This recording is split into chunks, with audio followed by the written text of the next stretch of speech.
All right, so let's start our class today. So today is a new topic, totally new topics and very different from the previous discussion.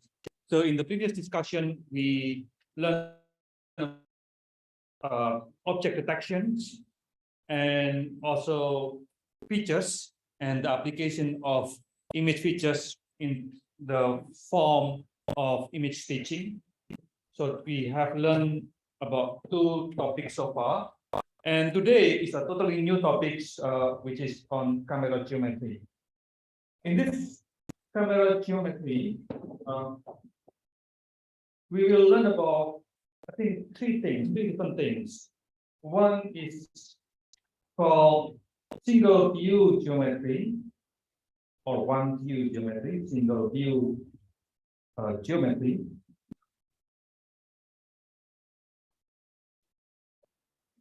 And secondly, we will learn about two-view geometry.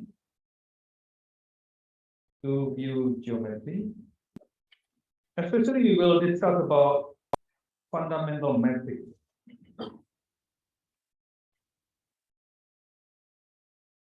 And the third one, we will learn about stereo system or depth from stereo.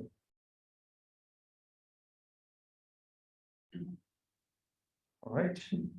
And in single view geometry, the first topic, we will learn about camera calibration. So all these three subtopics, single view geometry, two-view geometry, and depth from stereo are all connected to each other. So to understand depth from stereo, you need to understand two-view geometry in the form of fundamental matrix. And to understand fundamental matrix, you need to understand single view geometry or camera calibration. Okay, so let's start with this camera calibration. So in camera calibration, first of all, we have to know about the image formation, the geometrical image formation, geometrical image formation.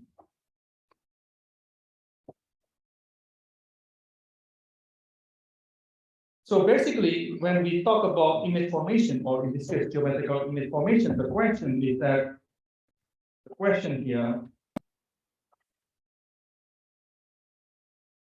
what is the correlation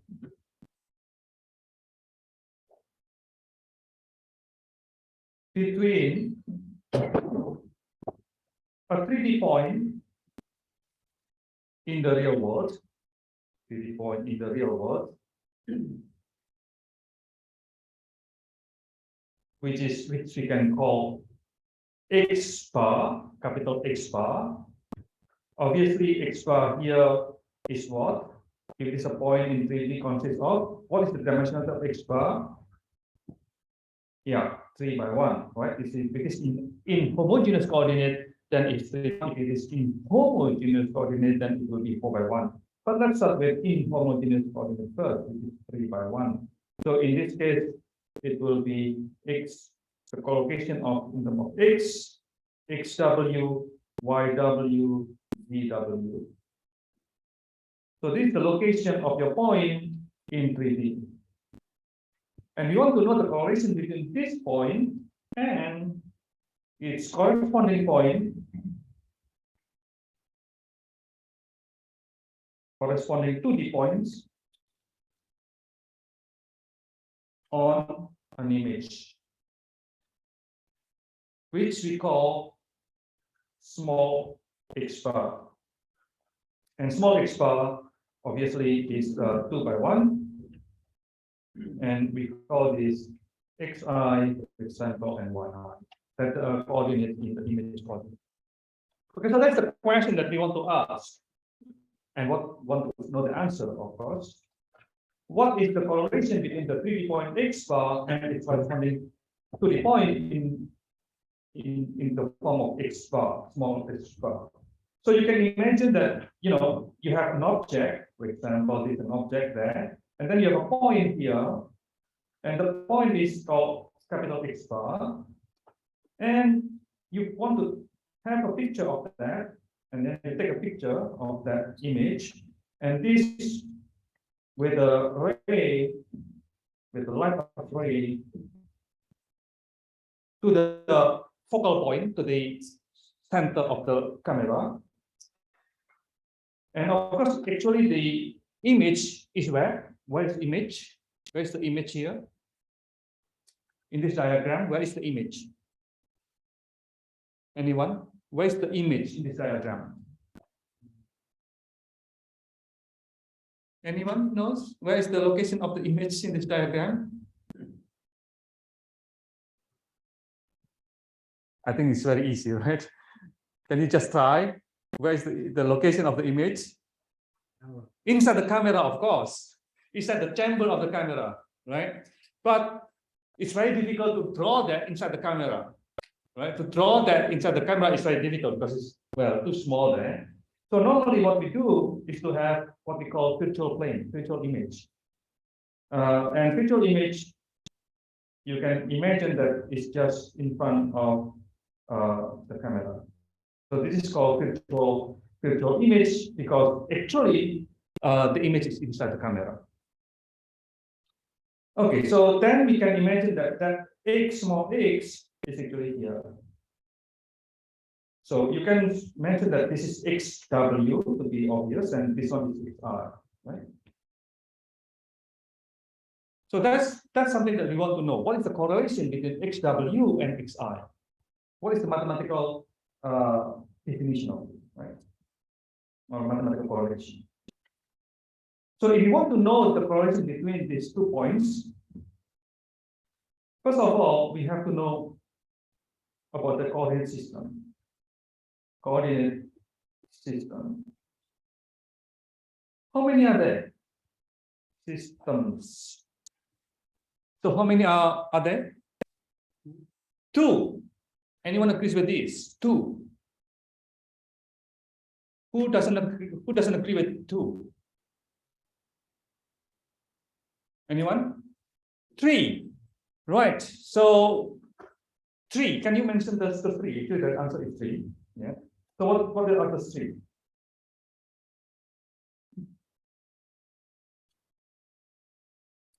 What are the 3? Cartesian is not. It's everything is Cartesian. Everything will be in Euclidean space.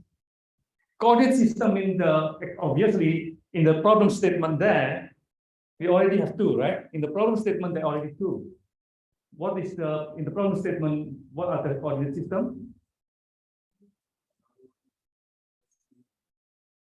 So we have an image, right? That's the one coordinate system. Is an image coordinate system. And aside from image, what else? World and camera, exactly. So the world coordinate system and camera coordinate system. So there are 3. So world, obviously, this one is R3. Camera is R3, and image is R2. Right? Okay, great. Any questions so far here? Right. So in the diagram there is no, well, not really obvious the coordinate system, but I can try to help you with the coordinate system here. I can draw for you. So this one, obviously, if you have the world coordinate system, this is you set this 0, 0, 0, for example. Then that one, the green dot, is actually the world system, the world origin. Okay, so you can decide anywhere here as the world origin. That's depend on you, depend on your definition. Okay, so that's the world system. And the camera system has an origin. Where is the origin of the camera system? Where is the origin of the camera system? Is the pinhole of your camera, which if you have pinhole, of course, if you have a chamber with a pinhole, that the pinhole will be the origin of your camera. But in the modern system, there's no pinhole. There's only lens, and the lens have a focal length, have the center of the focal length, and the center of the focal length will replace the pinhole. So basically, you have an origin there. That will be your y coordinate, and this one will be your x camera, y camera, and then going outward is z camera. That's your camera system. Any questions on that? So you imagine your camera. So if you have camera here, your x, your y will be there, your x will be here, your z will be there. Okay, so based on your lens. Okay. Now the third one is quite obvious. Where is the origin of the third one? The image coordinate. Where is that? If I have to put a point in this diagram, where will be the point of the origin? Center of what?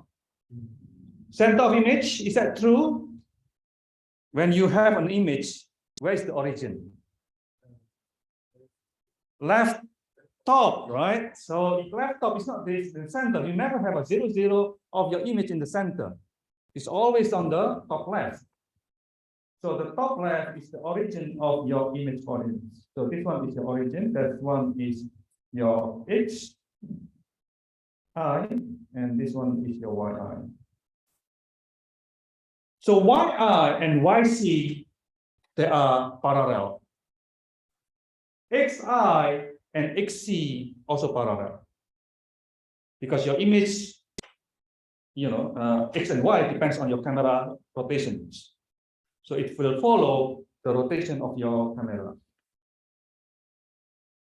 Any questions here? Okay, so we have 3. Now let's discuss one by one. So imagine that if you have a world coordinate.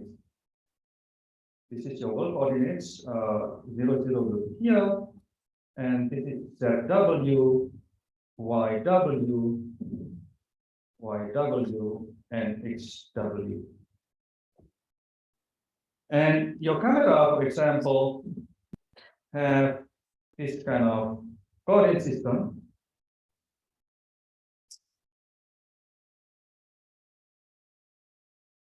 This one is ZC, oh, not ZC, ZC here, ZC, XC, YZ. Okay, so you have the world, assume that the world coordinate is somewhere here, it's the world coordinates. And then you have your camera is located here, right? This is your camera, that is your world coordinates. And then you have an object, a point, there. That's your object, your target object. Okay, so I can draw here the object is there. The object is somehow in between the world origins and the camera origins. Now, if I don't have the camera, forget about the camera. If I just have this world coordinate system, where it will be the location of this point? Where will be the location of this point? The location of this point will be with respect to 0, 0, 0 there. Whatever it is, you can have a line there, x, y, and z, and then you will know the address, location of this with respect to that point, the origin of the world. Is that clear? So we can describe this point with respect to the world coordinates. So with respect to world coordinates, we have HW bar. So HW bar is with respect to the world coordinates.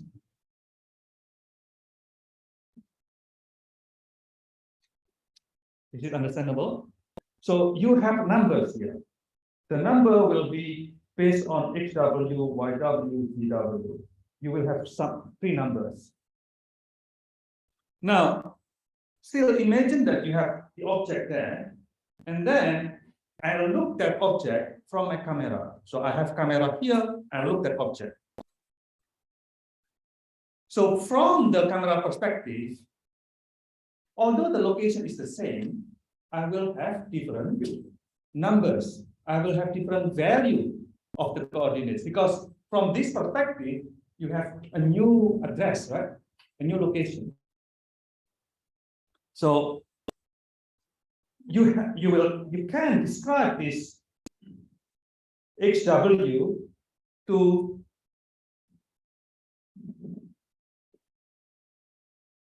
XC, and XC has its own value, XC, YC, and ZC.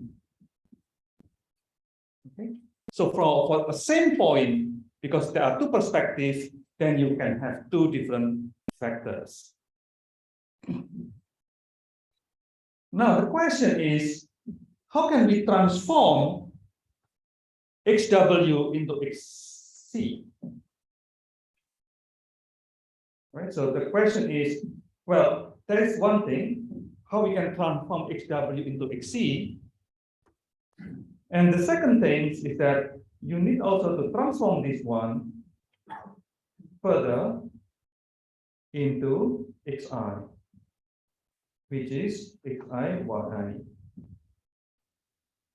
In this case, you will have another coordinates, which is XI, YI,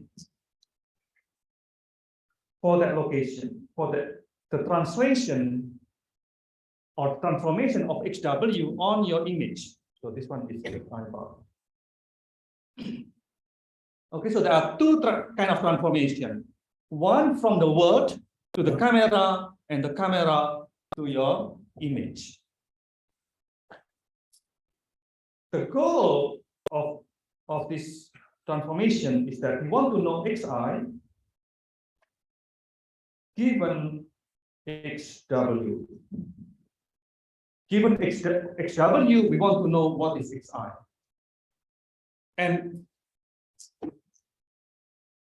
for this kind of transformation, we will always have, what is the things here then? It is a matrix. Any transformation, you need a matrix. So you have a matrix here, call that matrix P. Okay, so let's look at the homogeneous coordinates from this point of time. Homogeneous coordinate. If we want to use homogeneous coordinate, then what is the dimensionality of XW? 4 by 1. And what is the dimension of XI? 3 by 1. And then what is the dimensionality of P? 3 by 4. And this P is something that we want to know. This P is the topic of the discussion now. This is called camera matrix.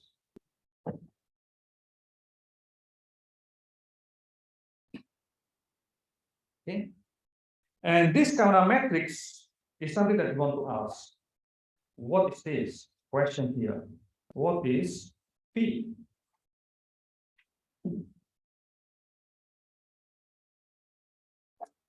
Any question for this problem statement?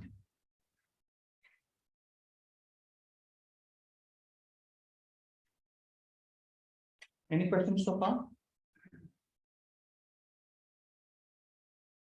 Okay, so if there's no questions, let's look at camera matrix P. Camera matrix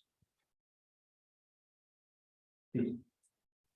So we know that Xi, if you transform XW with P, then you will get Xi.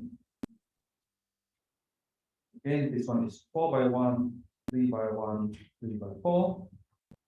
Now, the question is, what is P, right? As we know that from this diagram here, we know there are two different transformations. One is from the word into the camera, and the camera to the image. So there are two different transformations. So P, matrix P here, consists of two different types of transformation.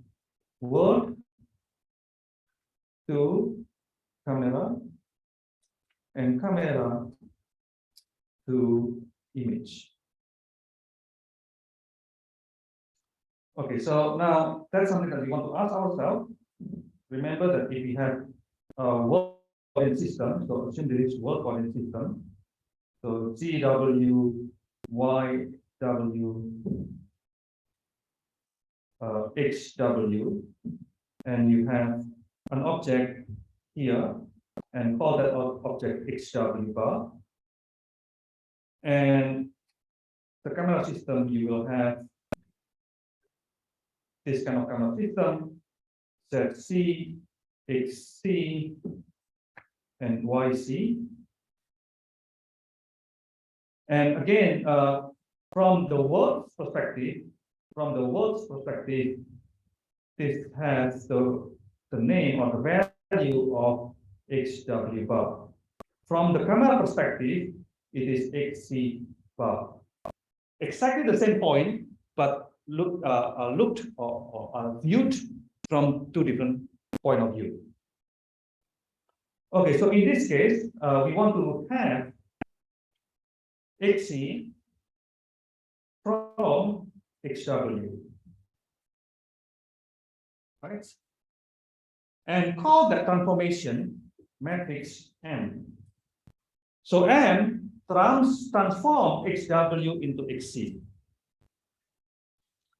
Now the question is, what is M? What is M then? Anyone? Rotation, yes, you have to rotate that one, right? You see that the orange things have to be rotated in such a way that it have to be the same as the, you have to rotate Y here. So you have to rotate the YC here so that it can align with WC.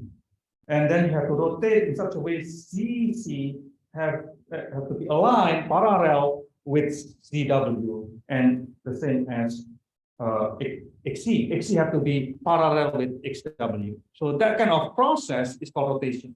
So for example, here you have somehow like that, right? I do not know, I cannot use my hand because the thumb has to be with the thumb parallel, and then the other one has to be parallel, right?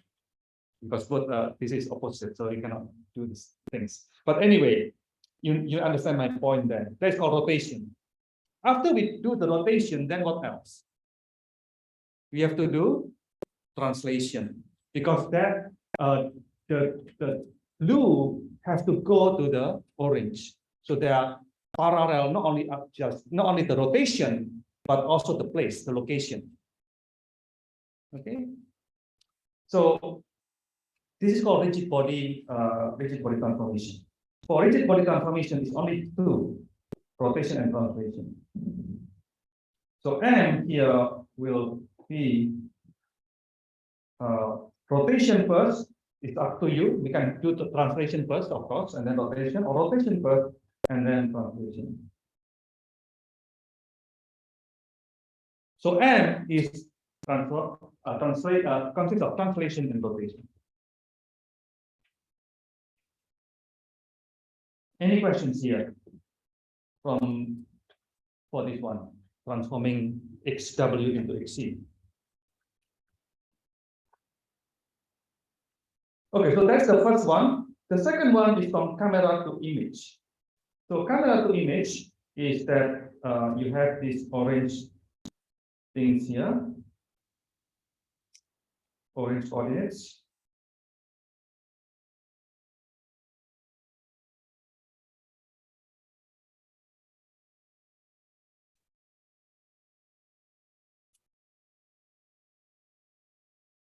And you have the image plane. So you have an image plane here. The image plane has to be parallel with the X and Y, XC and YC. All right. And assume that the object is here now. It is XC now, right? And the projection will follow a line projection. into the origin. And that point here, the point here is xi bar. Okay, so for this one, we also have a transformation from xc into xi. And remember that xc is 4 by 1. So by the way, this is 4 by 1, 4 by 1, 4 by 1. This must be 4 by 4, 4 by 4. So, and here, call this transformation K. And xi has a dimensionality of 3 by 1, K must be 3 by 4. So now the question is, what is K, right? So if M here, obviously M consists of rotation. Number 1 is rotation, number 2 is translation. Now the same question we can ask to ourselves, what is K, right? K consists of what? So this is the question that I want to ask to you. What is the property of K? The first one, the most obvious one. If you take a picture of a line or rectangular or something, and then you take picture of that, what happened with that rectangular? Or whatever with that square, for example, this square. You have a square object, you take picture. What happened with that square object? It become smaller, right? Smaller means that it's scaling down. You have to scale it down or don't scale it.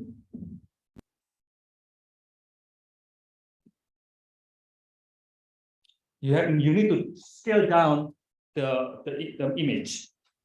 And secondly, after you scale down, what happened? This is not really obvious, but maybe some of you know about this.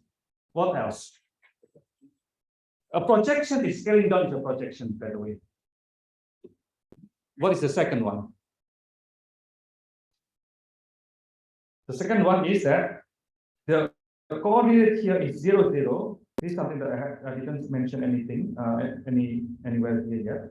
But if you use this one, well, this is not obvious in this picture, but if you further take the further line or to elongate longer and long my English comes here. If you take the line from ZC further down, then it will coincide with the center of your image. It's not really obvious here, but this will be the center of your image.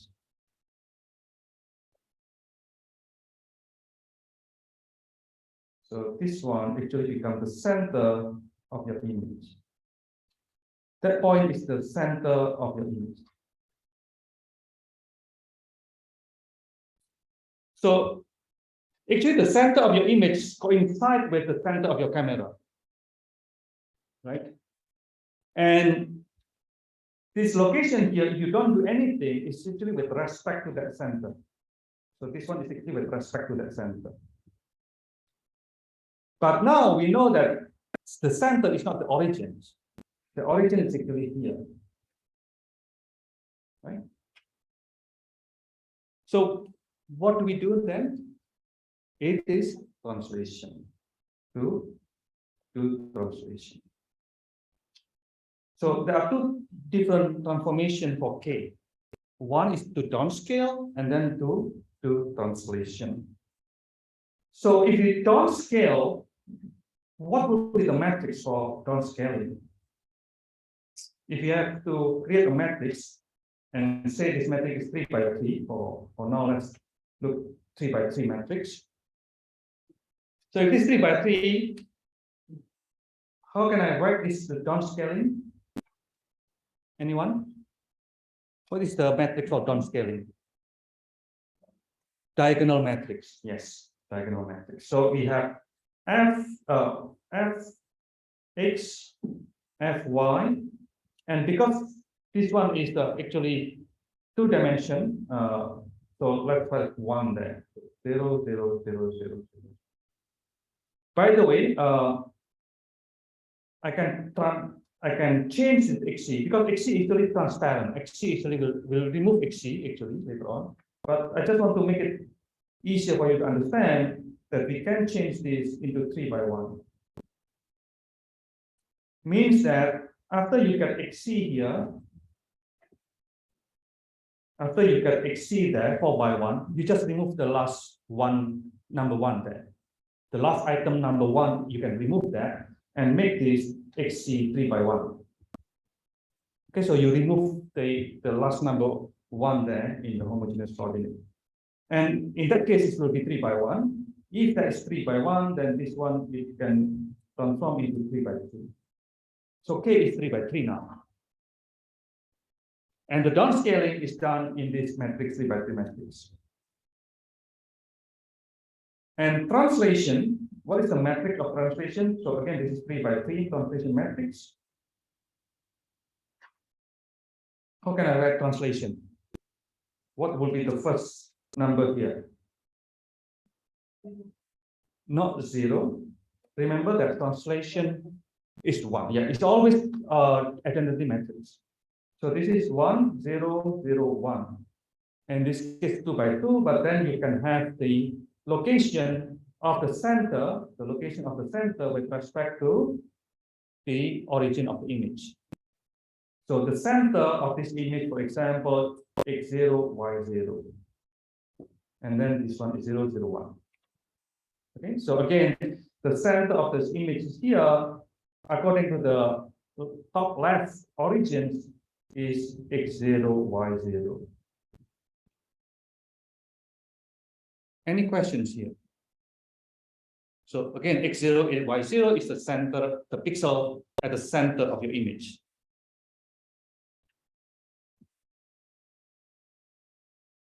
Now, if you multiply this, so call this one as scaling, and call this one is translation. So K, or translation internal, int is called internal translation. It's different from the other T. The other T is the external. So if you have T internal multiplied by S, that will give you K. And in this case, if you multiply this 2, what will you get? If you multiply these 2, what will you get? What will be the first element? Fx 0, 0 followed by Fy, right? 0, 0, and then the last column x0, y0, 1. So that's called K. K matrix.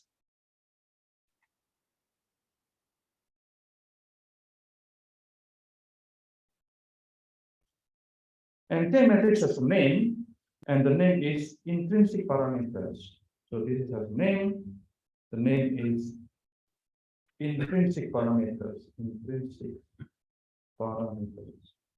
Intrinsic means that this is the property of your internal camera. And why this is called intrinsic parameters? Because if you look at this one, this x0, y0 is about the resolution of your image. It represents the resolution of your image. X0 and Y0 become large if your resolution is very large. And X0, Y0 become small if your resolution is small. Okay? So X0 and Y0 represent the resolution of your image. Now, what is this Fx and Fy then? What is Fx and Fy? How your image, it's about the size of your image with respect to the real world object, right? And because of that, Fx and Fy represents what? Yes, exactly, focal length. It doesn't matter about the distance because you can always zoom in and zoom out, right? Because you have a zoom in and zoom out. This is again is internal parameters, internal camera. It's nothing to do with the world. That's why this is is called focal length. Now, fx and fy are about the same because your lens is actually round lens, right? Your lens is round. So because your lens is round, then fx and fy are the same. Ideally, this is the same, but that can be different. Why? Because to make a perfect round is very difficult. Okay, there's no perfect round in the world. There's always something that is not really round. This is manufacturing drawbacks. There's no perfect circle in this world. Do you know that there's no perfect circle in the world? You do not know? Circle is a perfect, because there is a pi. It never end. That's why the circle never perfect, because you have to zoom in and zoom in and zoom in. There's always have to be curves, cannot line. That's why pi never ends. And if pi never ends, then the circle always have this curve. And that curve becomes curve and curve, and even though you zoom in and zoom in and zoom in, it always becomes curve and curve and curve forever. Okay, so there is no perfect round shape in the world. Okay, any questions here? So that's why fx and fy are slightly different depending on the manufacturer. Any other questions here? Any questions here? Okay, so if there's no questions, that's for the intrinsic parameters. And M here, actually there is a name for this as well. The name of M is extrinsic parameters. Intrinsic parameters. So we haven't defined the extrinsic parameters as detailed as the intrinsic parameter yet. So let's look at the extrinsic parameter.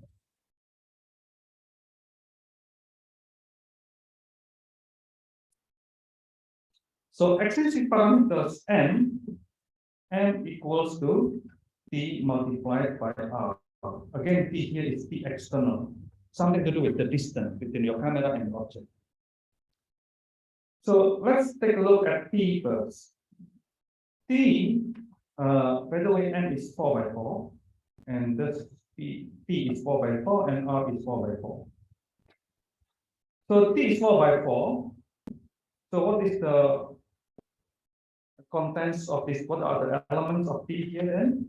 What will be the first one, the first element on the top? Will be 1. Yes, identity matrix. Right. 1 0 0 0 0 1 0 0 1. Okay. And of course it's 0 0. And then what will be the last column? Yeah, it's translation factor, which is Tx, Ty, Tz, and 1. This is translation matrix 4 by 4. And what is rotation matrix then? Well, this is something to do with sine and cosine. There will be two angles representing the latitude and longitude, azimuth and zenith. But I don't want to use sine and cosine. I just want to write it in the form of R11, R12, R13, R21, R22, R23,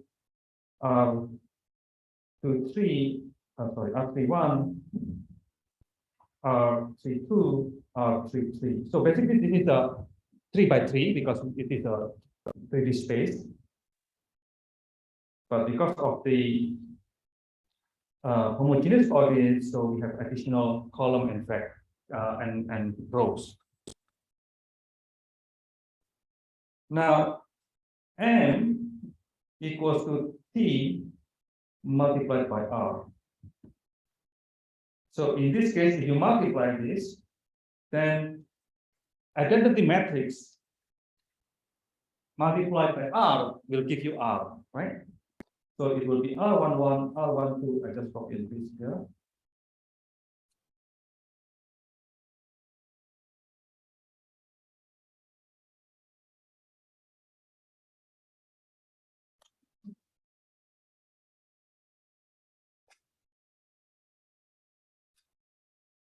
All right, so then I am 0, 0, 0, and this one is obviously tx, ty, tz, 1. That's the multiplication of t and r. And further on, I can use a trick which is called block operation. I can split into a few blocks. In this case, I can split into 4 blocks. Okay. So block 1 is actually rotation. So this block 1 is actually rotation matrix. Block 2, which is next to it, is actually the translation factor. So I can write in that way. I can have a separator. And I have another separator here and another separator there. And this one is 0, this one is 1. Okay, so this is called block operation.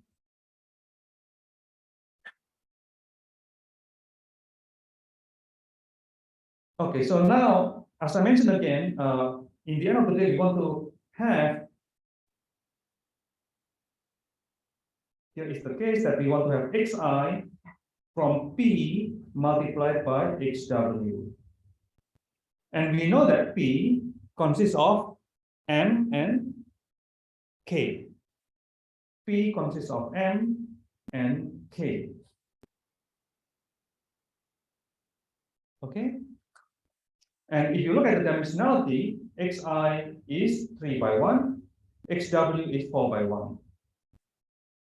Somewhere here, sorry, this is the other way around. M first and then K. Right? So M is K, we know that it's 3 by 3.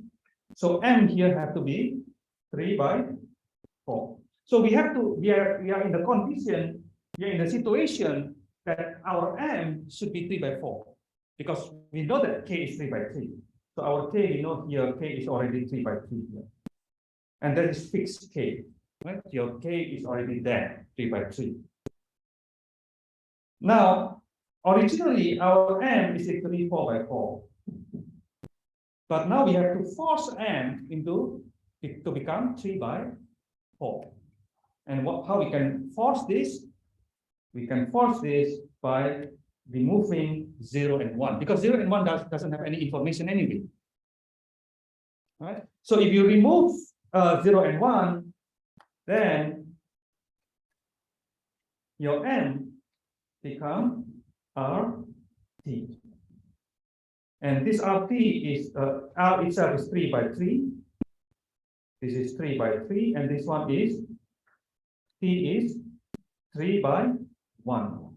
So if you concatenate them, in the end, this one is 3 by 4. Is that imaginable?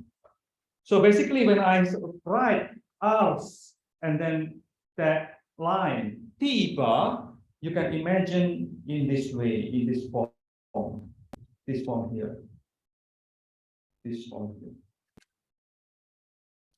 That is the meaning of RT without 0 and 1.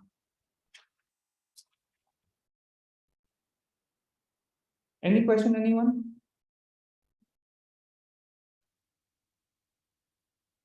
Okay, so that's the geometry of the formation from XW into XI. Again, you have K, you have M, and basically P here equals to K multiplied by R T bar. So this is the most important equation for the day. Your camera matrix P equals to K, the intrinsic parameters, multiplied by RT, which is the extrinsic parameters.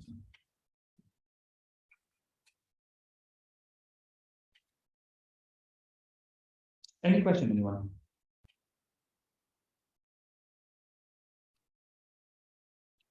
Okay, so if there is no questions, let's talk about projection. So this one actually has something to do with projection. Actually, this equation is called forward projection. Okay, so PKRT is called forward projection. Why? Because if you have a triangle, for example, in the world, you have a triangle in the world, and then you have your camera system here, and your camera system has an image. You have an image here, and then you project that triangle into the image, means that you will have this kind of imagery. So you will get, let's see if I can.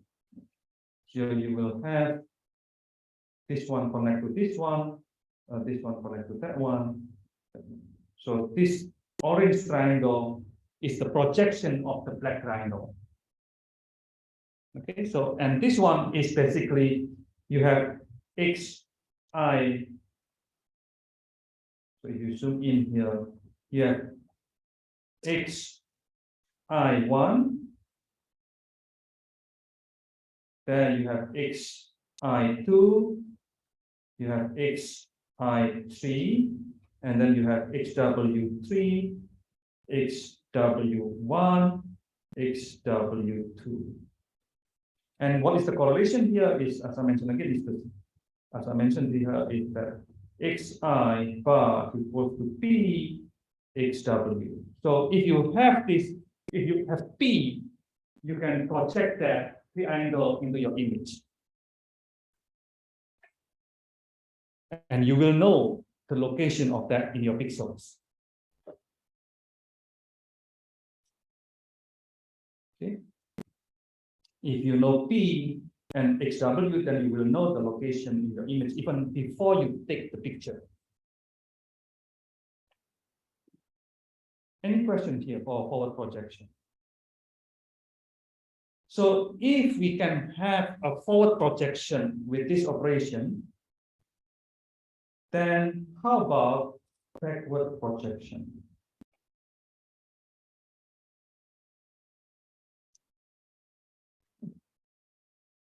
So what is backward projection? Forward projection is obvious that we have the world points and then we do the projection of that point to the image.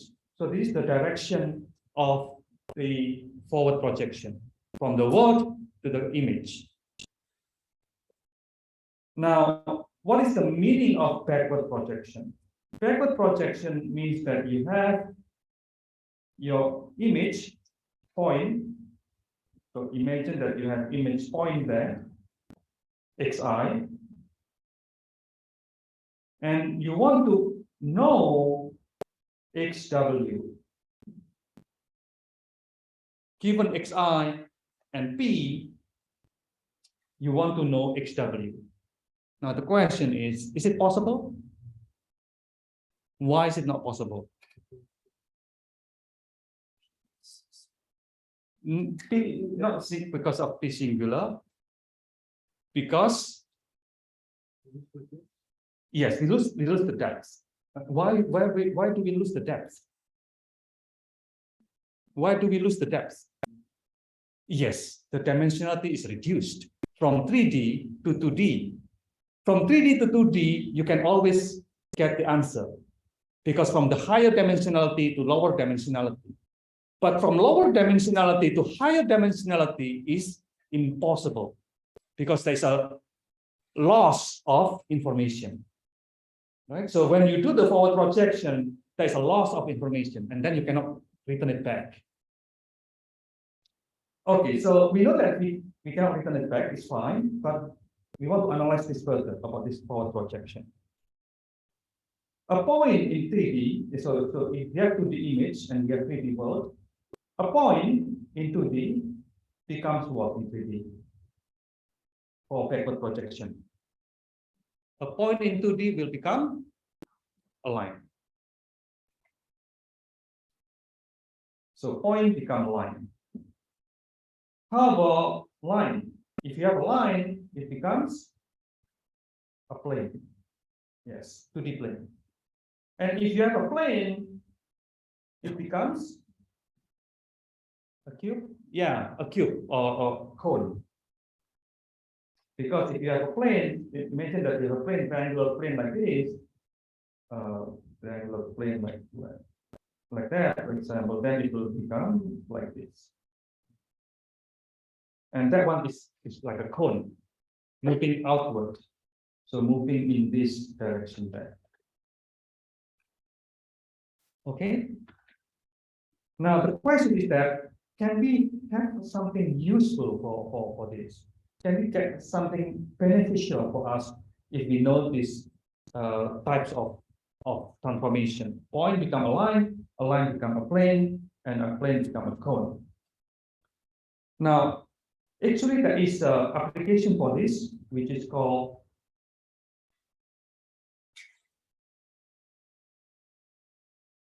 volumetric reconstruction. Volumetric reconstruction, or silhouette-based 3D reconstruction. Silhouette-based 3D reconstruction.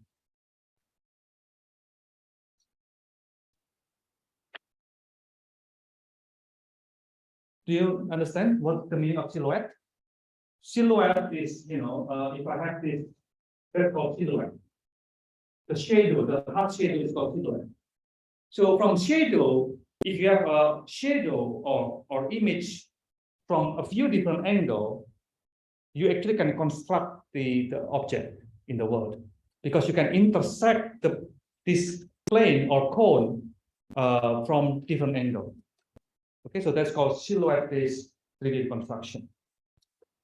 So I guess I can show you, so you can get some intuition of the benefit of this.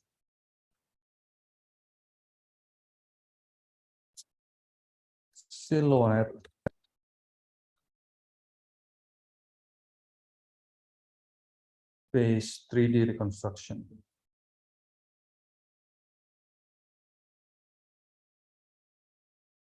So basically, that's the idea. You get the silhouette, the black images, right? And then you intersect that cone. And if you can intersect the cone, then you will get the 3D reconstruction. So, and this is the application of that. So this is one of them. So you can have that kind of 3D reconstruction based on the silhouette, based on the back projection of various viewing angle. All right. Is it understandable? So that's one of the applications of backward projection. But anyway, so with that application in mind, the most important thing is that now how we can do this backward projection. Okay, so how we can have a line from a point. So now let's discuss about backward projection.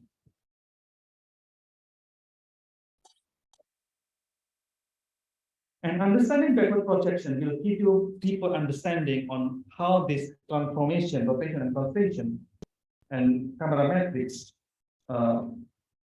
can be used for different kind of applications.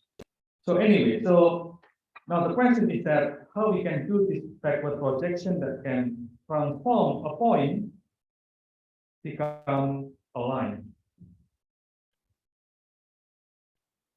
So for this one, you have to go through two kind of steps.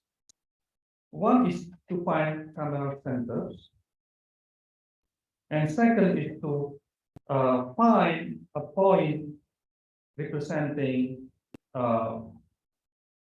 point in 3D representing the image point. So what I want to say with this, why this is two steps important, is that imagine this one again. So I will bring it here.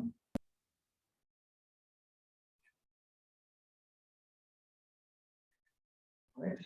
So if you want to have a point from this green point, for example, right? You have this given this green point, that green point there. So if you want to find the red line, then you have to know the origins of the camera. Once you know the origin of the camera, then you can have this red line. So a line is formed by 2 points, and these 2 points that are important: the origin of the camera and the representative of your point in 3D world. So if you want to do this, you have to do it in the same coordinate system, and this coordinate system in this case is camera system. So we have to work in the camera system, in the world system, not the camera system, but in the world system. So this one has to be in the world system, in the world coordinate system. Because if you have these 2 points in different systems, you cannot connect the points. You have to make the points to be in the same coordinate system. And in this case, we choose world coordinate system as the reference space, as the reference system. Anyway, so we have to find camera center in the world system. Okay, so for this one, the camera center has two possible address, right? The camera center in the camera coordinate system, in the camera system, or in the world system. If it is in the camera system, call it XC bar, which is equal to XC, YC, ZC, equals to what? 0, 0, 0, obviously. That's fine. So this one, if it is in the camera system, it will be 0, 0, 0, 0. But if it is in the world system, sorry, XC is a bit here, because XC is a point in the world, right? So if this C here, call it this C bar, so we call it C bar. C means that C in the camera system. So, and if you use CW, then C in the world system. That C in the world system. So if it is in the world system, how we can get this world system? CW equals to what then?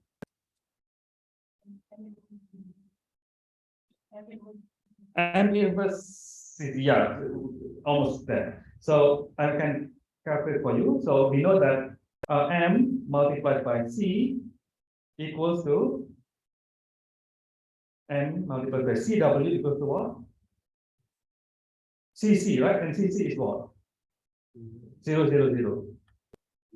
Right? If you transform CW with M, then it will go to the camera system, right? Camera system here for the center will be 0, 0, 0. Right? So I can write down here that it's actually equal to CC and CC equal to 0. Right. So M is R multiplied by RT, right? CW equal to 0. Now, this is the tricky part. We can change this one because this one is basically a rotation and then translation, right? So I can do this R multiplied by CW plus T bar. I rotate and then I translate. Yes, and then equals to 0. Any question for the last equation here?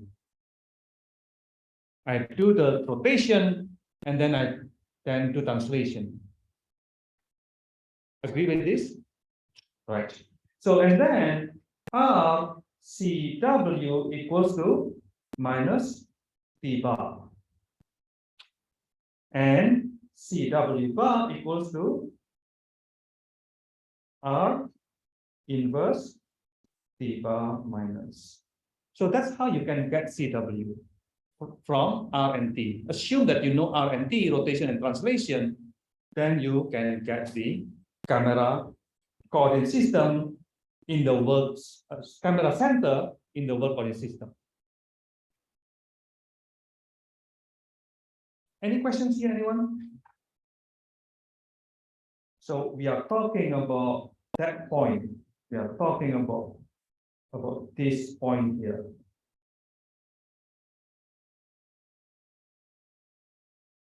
So what is the R inverse?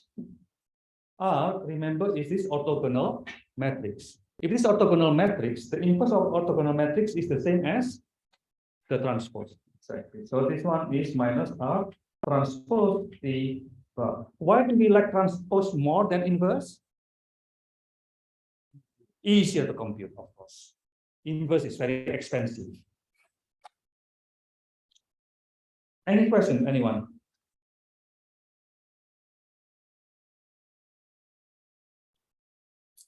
No questions? You have to be fluent in this transformation. That's why I have this small exercise in backward projection, because your assignment, your next assignment will use this kind of operation. So your assignment will be depth from video. So you're given a video, you have to find the depths. So that's why you have to be fluent in this kind of manipulation. You really need to understand.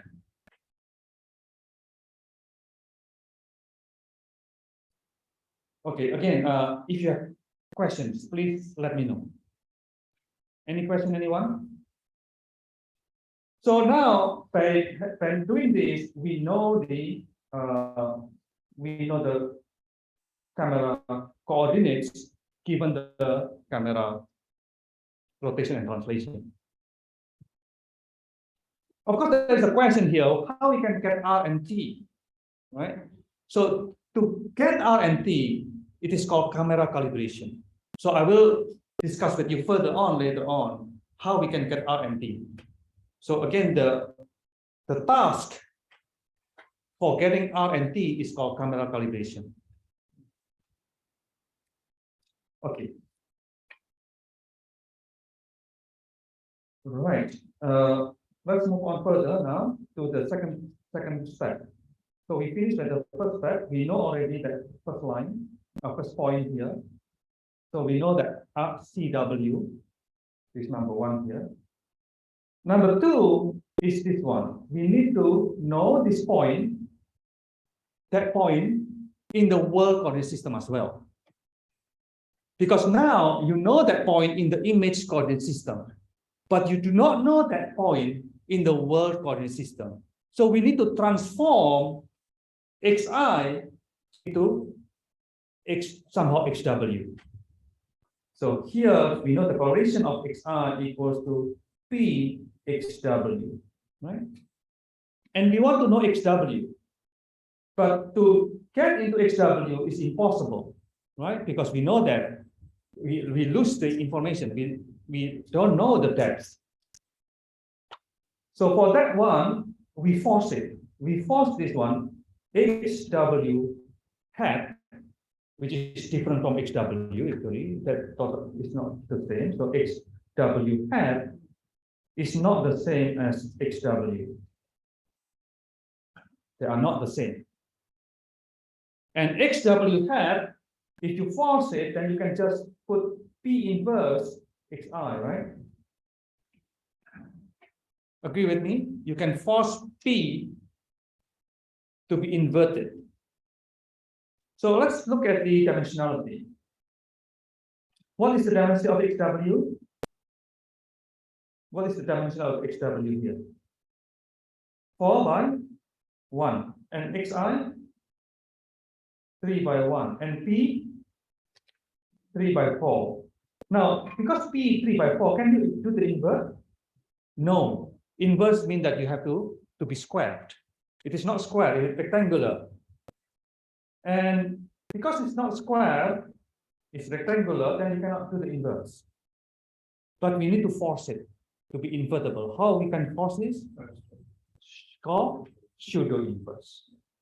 So you force this using pseudo inverse. What is the implication? What is the idea? Well, pseudo inverse here is very simple. One of them at least very simple, which is P transpose P inverse P transpose xi. That's pseudo inverse. One of the definition of pseudo inverse. This is not accurate, but this can be done. Yes. You're running out of time. Oh, really? Forget again. Okay, good. I hope it's good.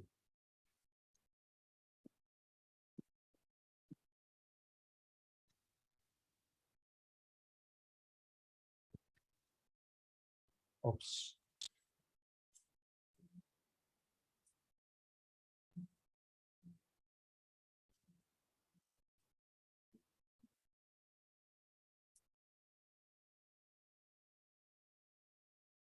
Okay, that's good.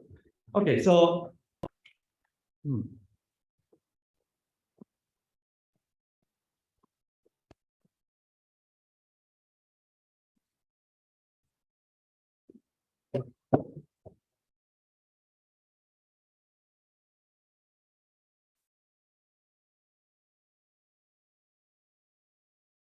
okay.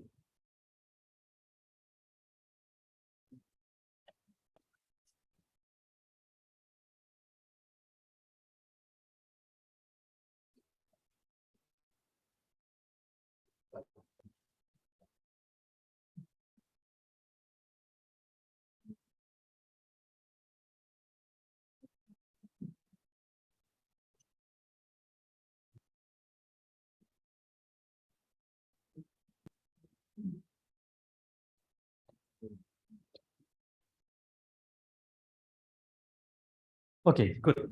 So now this is the definition of P pseudo inverse. P transpose P. So if you want to know this one is actually 4 by 3, 3 by 1. This one is 4 by 4. So 4 by 4 is a square matrix, then you can do the inverse. So now, what is the meaning of this, right? What is the meaning of this forcing the P, which is not invertible, to become invertible? So as I mentioned again, XW is not the same as XW hat is not the same as XW bar, because when you do the inverse, here is the things. You have the image coordinate, and this is the line that you want to find. And to have the line of that you want to find, you have to find the point in the center, and you have a point there in the world coordinate system. So actually, this one is xi. This one is xi. The location in the image is xi. This is CW. Right. So when you have xy, xw bar, actually we do not know where it is. Of course, after the calculation we will know, but it will be somewhere here, either here or there or wherever the place. But it must be along the line. Okay, so xw hat is not the same as xw, because xw perhaps is actually here, but it will be on the line. And as long as the point is on the line, on the red line, then we can always form a line. So we always can have the red line after we can have XW hat.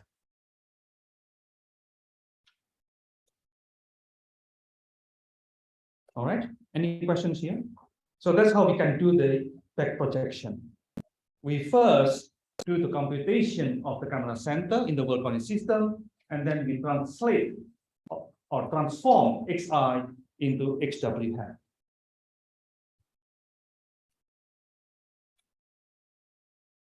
We assume here that we know P, we know R and T for back projection. So if there's no question, of course, the question that we have in mind, how to get P and how to get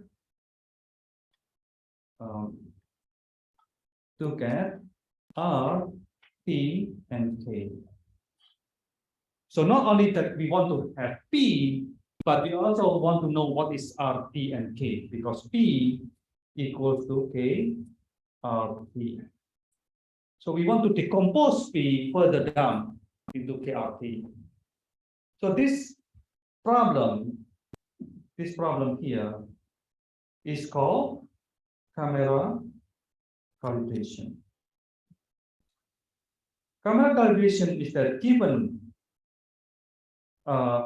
xi bar and xwi, which is xi, put xi here. Xi means that the points in the world, there are pairs.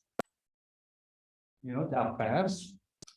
So we want to have, given these pairs of points in the world and the image, we want to find the value of P and also the value of KRT. And this is called camera calibration problem. Any question, anyone? Yeah. In the coordinate, the origin should be CP, right? In the coordinate, Yeah, the right side. well, CC and CW is the same relation. But I mean, okay. I think you draw the line should be at the same line, so it should be sitting on CW. No. So everything here, everything that we mentioned is in the framework of world coordinate. So CW, YW, XW. So this is the reference. The reference should be on the world system.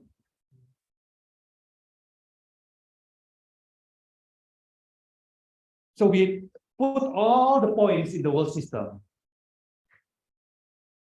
We mean the origin, the CW origin and the XI and the X, the head is at the same line.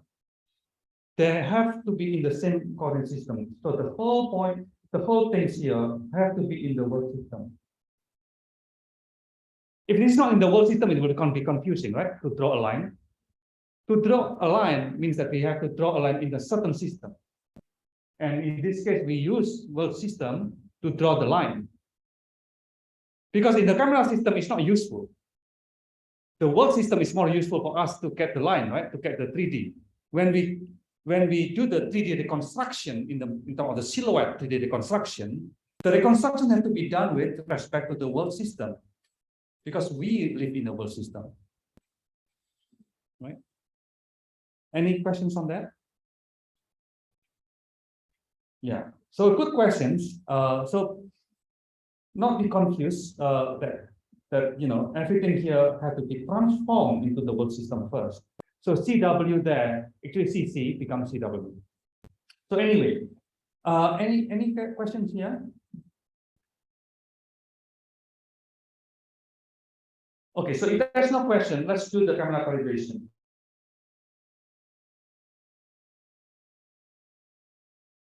So let's have a discussion on camera calibration.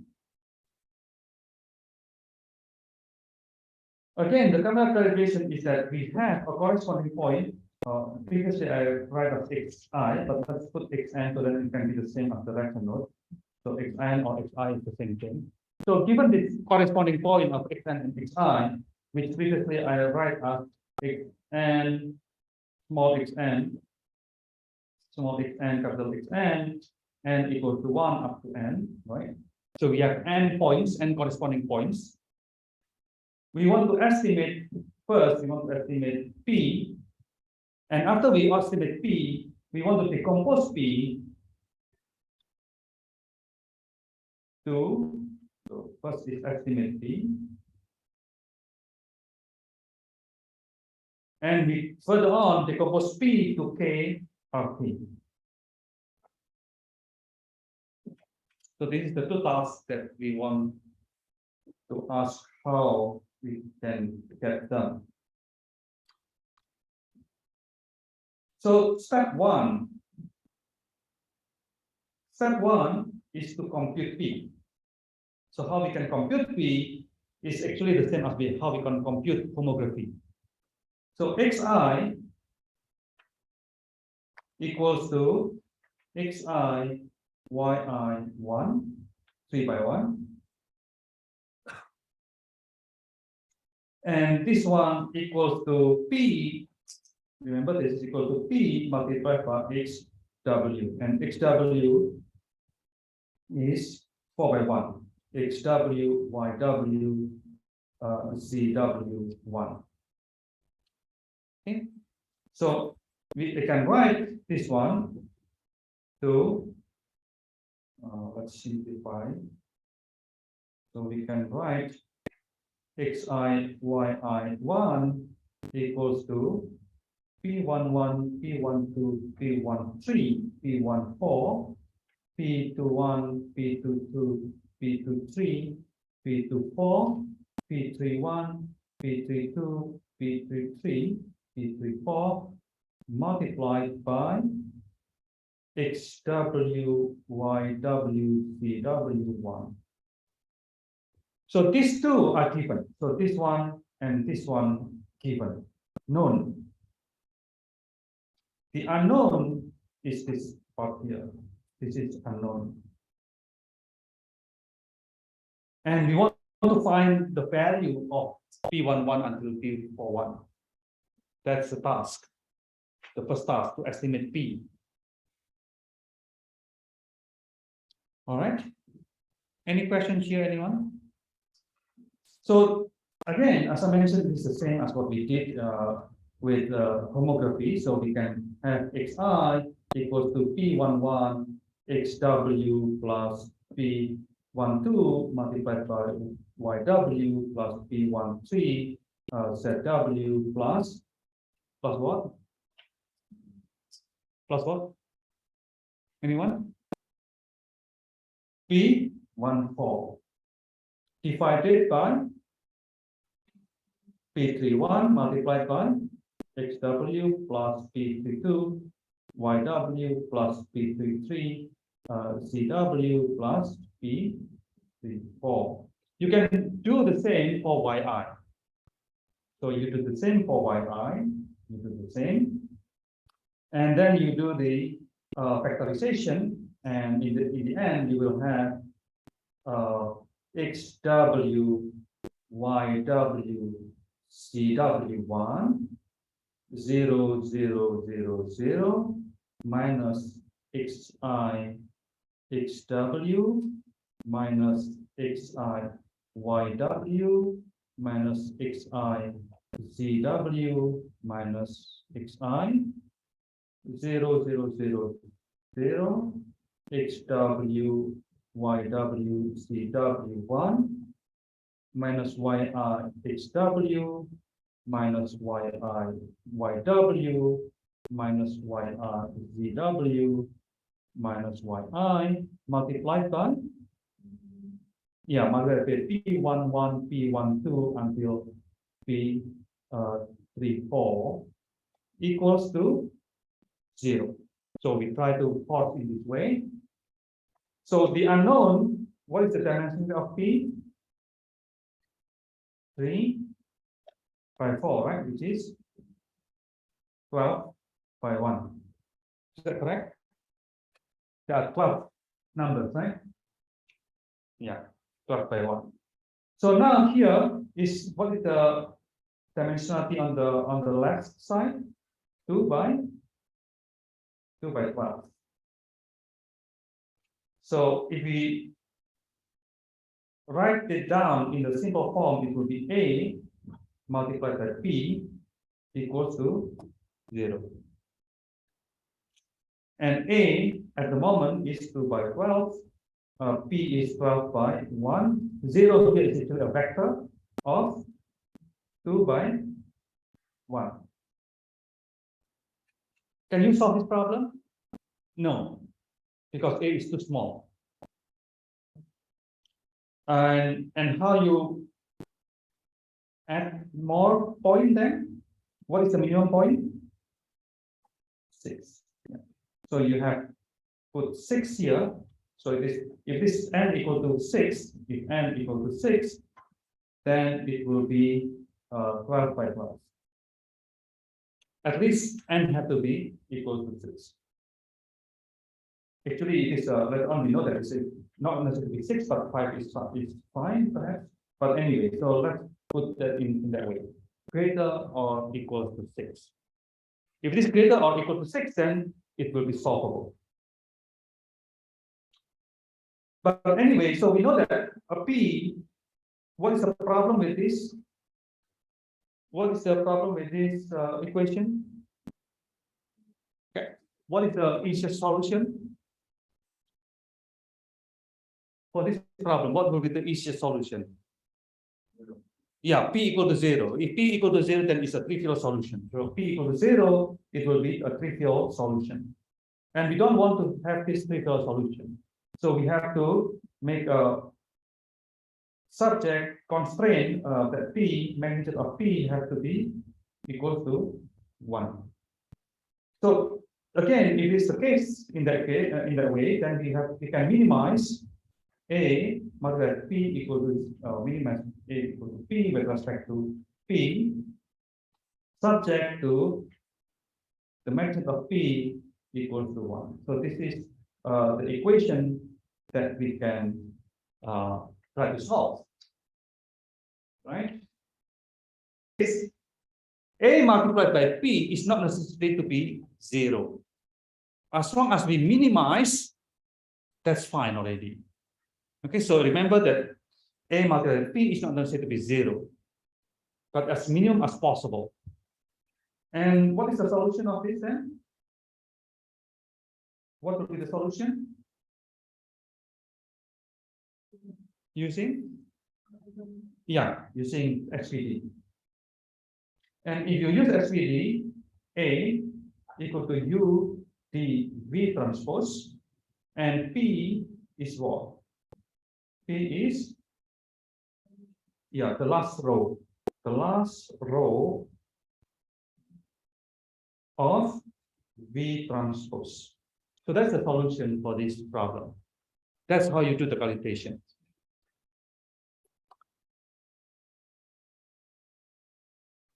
In the past, I asked students to do the camera calibration in the past, but this time you don't need to do your own camera calibration. I will provide you with the camera calibration. Okay, so you don't need to do this because you have done this for homography anyway, so you know how to do it. Okay, so that's how you get P.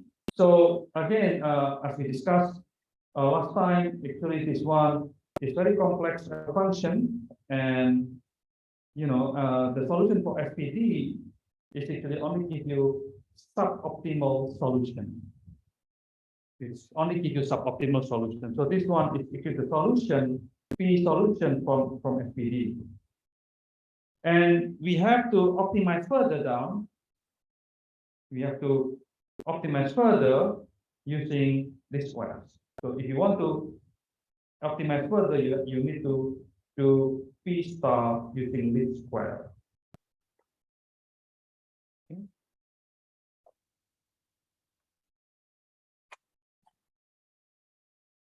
So I will teach you a bit about how we can improve this. So how we can do this improvement here.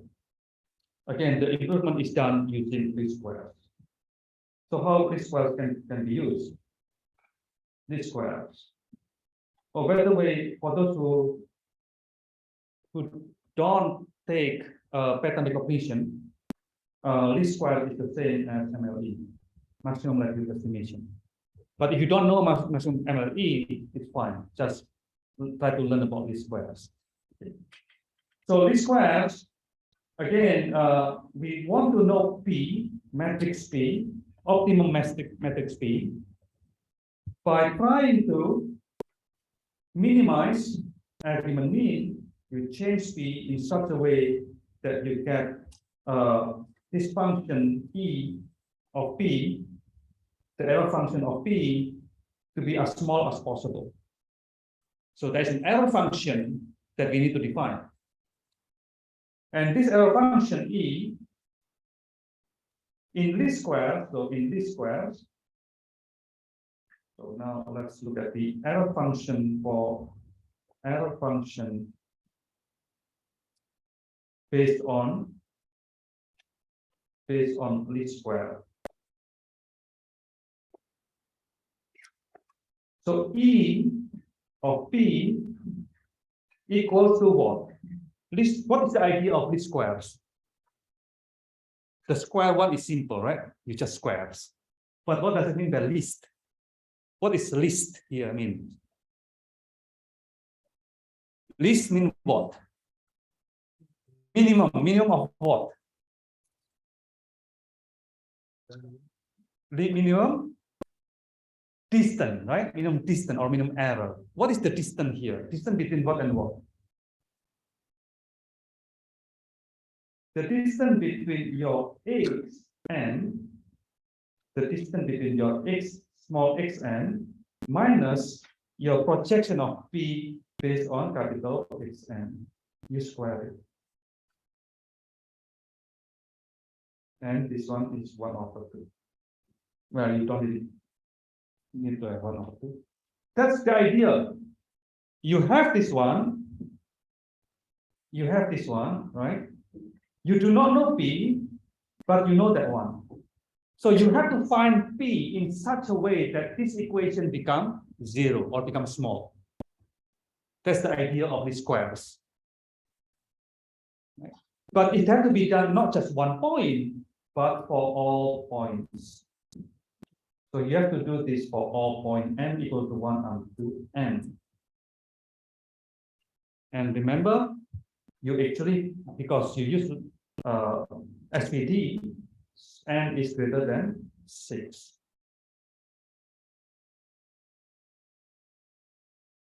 So can we solve this problem? How we can solve this problem? So let's look at this.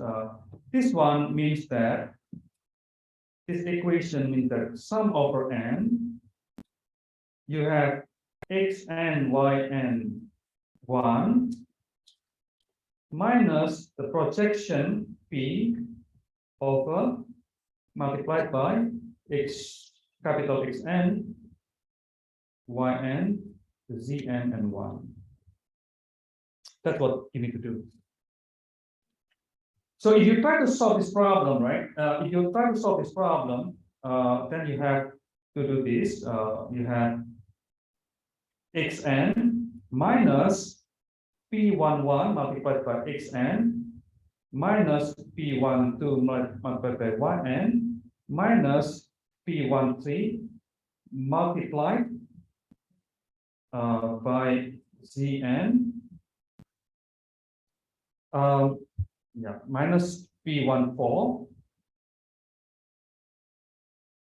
divided by p31 xn, p32 yn minus p33 zn, p34. So the same for yn, you have to do the same here, and 1 here have to be equal to minus 1. Is that a good idea? Let's make it simple. Let's make it simple, so then it can be the same after. So let's forget about this. So you do the same here without normalization first. Yn multiplied by 1 xn minus p22 yn minus p23 zn minus p23 to 4. And then 1 multiplied by p31 xn minus p32 yn minus p34 p3. Sorry, that's p33 here.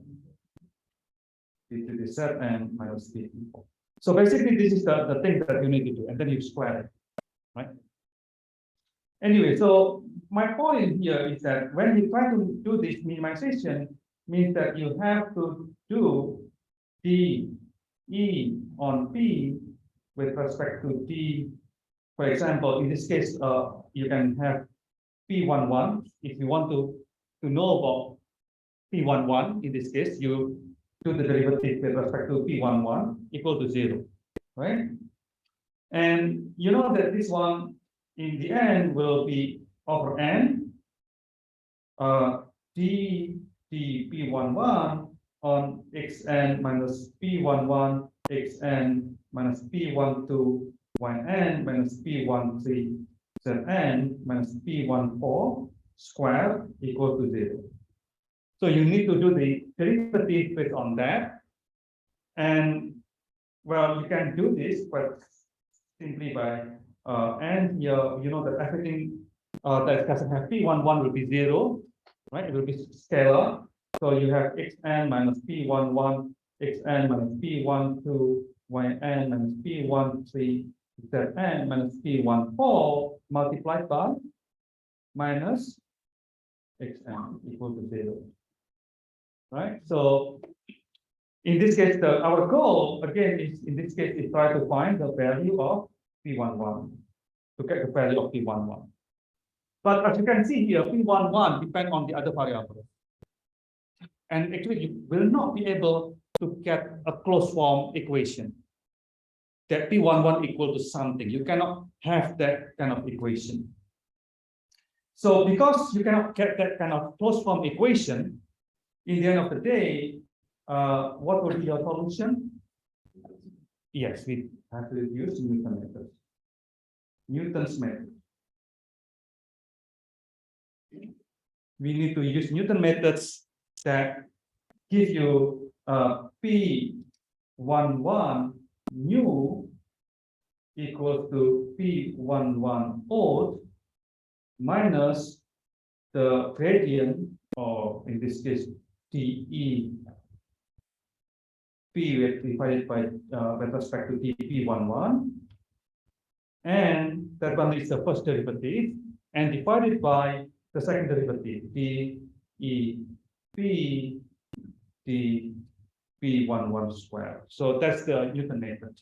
So the second derivative, the first derivative divided by the second derivative, and then you need to have a learning rate.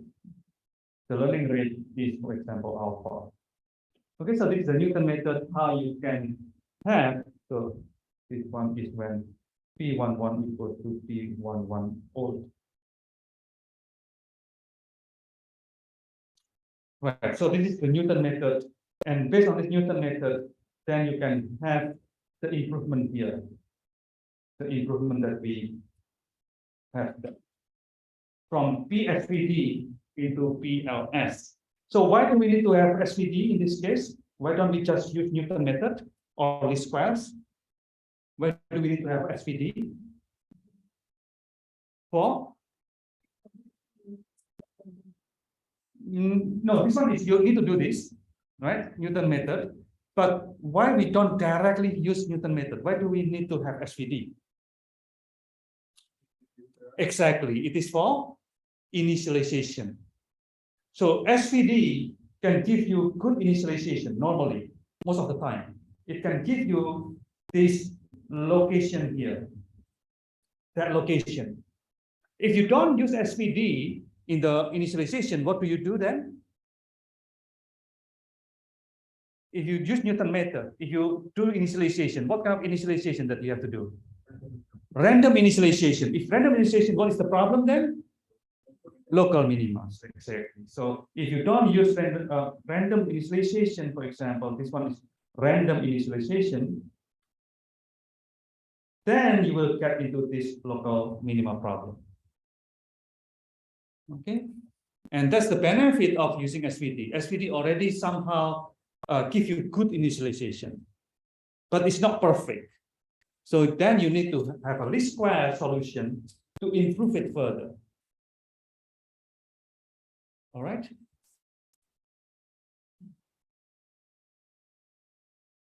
Okay, so what is the problem with the Newton methods? What is the problem with Newton methods? Anyone notice the problem? I mentioned this actually in the pattern recognition class. The problem of Newton method is the second derivative. So the second derivative here, the second derivative can be 0. If it is 0, then you cannot do anything. The system is broken. All right. So to prevent this from happening, there is a method further down, improvement for Newton methods, is extension actually from Newton method, which is called Lavenberg-Marquardt. Lavenberg-Marquardt. So, yeah, but I will not teach you further about Lavenberg-Marquardt. It's basically try to solve this zero problem for the second derivative. Right. Any questions so far here? So you need to read the textbook. So this one is taken from the textbook. The textbook is from multiple view geometry. Okay. So the textbook is called multiple view geometry.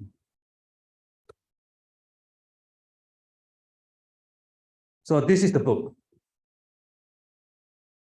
It is available on the internet. So if you can download on the internet, you can look on the internet. That's the textbook for this part, the geometry. Until the depth estimation, you need to read this book. Okay, so the information is actually given on the website. If you look at the website, there are some chapters that you need to read. Okay. Any questions here, anyone? No? Yes.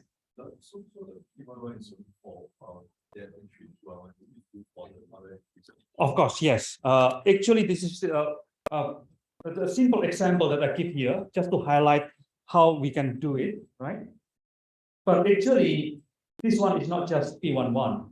This one have to be done in the way of, have to be done D, E, P bar. If you want to P bar, it's possible P bar, right? With the factors, then it doesn't really matter actually, but the factors and matrix is the same thing. And then P bar here. So this one will give you a vectors at the output. Right? So I think you learned this in pattern recognition, right? To solve that vector problem. Yeah. So the solution will be the same as in pattern recognition. So we did this actually in the pattern recognition. If you take pattern recognition, you will know how to solve using least squares or using MLE. Actually, that's the assignment in pattern recognition to solve this equation. Anyway, so any question, anyone? Yes.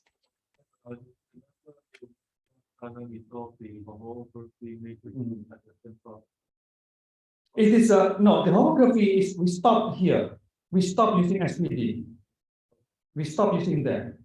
But I didn't explain the detail that much, although today I also didn't explain that much, but at that time even briefer, even shorter in the discussion of these squares. So for homography, we need to do this one as well. But in the assignment, I don't ask you to do these squares. Yeah, but homography, the proper homography, if you look at OpenCV homography calculation, they also use these squares on top of SVD. Yes. So we can just directly use the inverse of P times X. As I mentioned, if you can have a closed form solution, you can use that closed form solution of X inverse, or in this case will be A inverse, right? But I don't think that you can have a closed form solution for this particular equation. So I think in the classification, in the pattern recognition, we discussed about Newton method. So it will be closer to the classification solution. Although the problem is regression, this is also the problem of regression, but the solution will be close to the classification problem that we have. Because to have a closed form solution will not be possible for this particular problem, for this particular problem. Okay. Right. Any other questions, anyone? So if you don't have any questions, that's actually the first step. The first step of this one, the first step of the camera calibration, that we now can estimate P. All right. So we can have P now with this solution, given Xn and capital Xn. So this is a condition that we have to keep in mind, that we have to have Xn and capital Xn. Now, my question is that, how can we get small xn? How can we get small xn? It is said that it's given to you, but in the end of the day, if you have to do it, you have to know where to get xn, right? Small xn. How can you get small xn? Well, you take a picture, a point, and then you know the point location here, right? Then the point, you know the point location in the image. You just search in the using editor, image editor, and so on, you will know the location of the point. That's how you can get small xn. But now the question is, how can we get the capital Xn, the big Xn? How can we get the capital Xn? Well, you put a point in the world, whatever point that you can get, and then measure that with certain distance to your origin of the world. You can have a ruler there, right? To find. But this is very cumbersome. It's very difficult to do this, right? Especially you have to do it n times. N times here at least has to be 6 points. So how to make it more efficient? Using board, exactly. What kind of board do we need? Yes, a checkerboard. A checkerboard. So checkerboard, what I mean by checkerboard is somehow like it's called calibration board actually.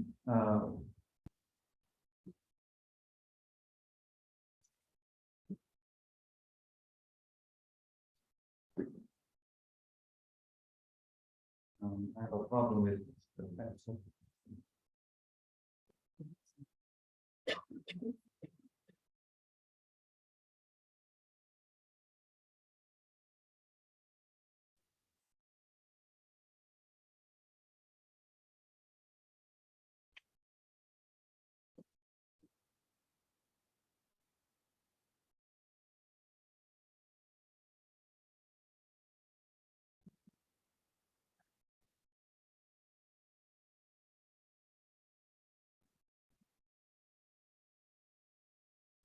Yeah, it's a good reasons to have a break. Oh no, not a good reasons. Well, it's connected now. Sorry. Well, I just want to say about checkerboard because it's very quick one. Right. So the checkerboard is something like this one. Right. The checkerboard, checker box in this case. So you have this kind of pattern, right? My drawing is a bit lousy, but you can imagine this.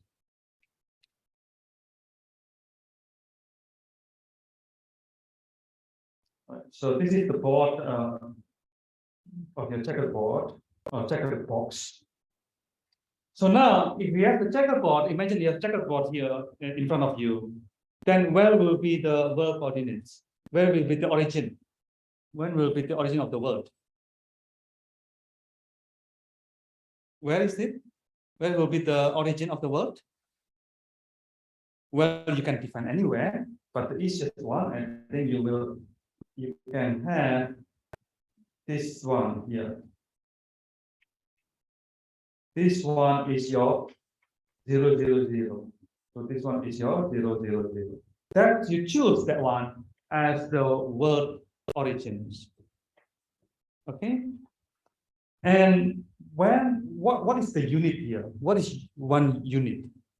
Where is one? Where is two? Where is three? Yeah, so that will be the one cell is one unit. The other cells here is 2, 3, and so on. So you have 3 points there in the axis. And then you know, if you have these coordinates, then you know the location of this point then. Right? So that's how you get the capital XN from the checker box that you have. And when you take a picture of this box, like what you have here, it is a picture of the box, right? Then imagine that this is already a picture. So it's become your picture there. And for example, this point here, 0, 0 in the world, you know the location in X and Y, Xi and Yi. So that's, you know that this one is 1 point. In this case, Xn, for that particular point, Xn, this is capital Xn, Xn, X1, for example, X1, Y1, Z1 equals to 0, 0, 0. And this is corresponding point. The corresponding point is X1, small x1, Xi, Yi equals to what? Well, you do not know. That's equals to this point here, right? Xi and Yi. That's how you can get the corresponding between Xn and Y, Xn and capital Xn and small xn. And you can do also for this one, you know in the world coordinate system already now, based on the checker coordinates. And then you know the coordinate with respect to the pixels. All right. Any questions here? That's how you get the xn and small xn. And because you have xn and capital Xn now, then you can estimate p using this SVD solution and these squares. And the next question is, of course, after we get p, how we can get KRT, right? So that will be for the next discussion. Okay, so any question, anyone? All right, so if there's no questions, let's have a break and we discuss again at 8 p.m. Okay.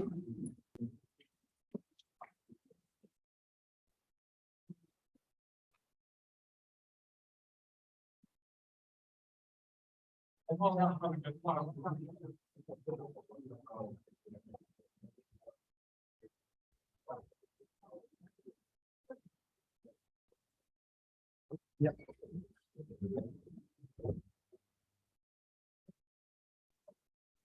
Which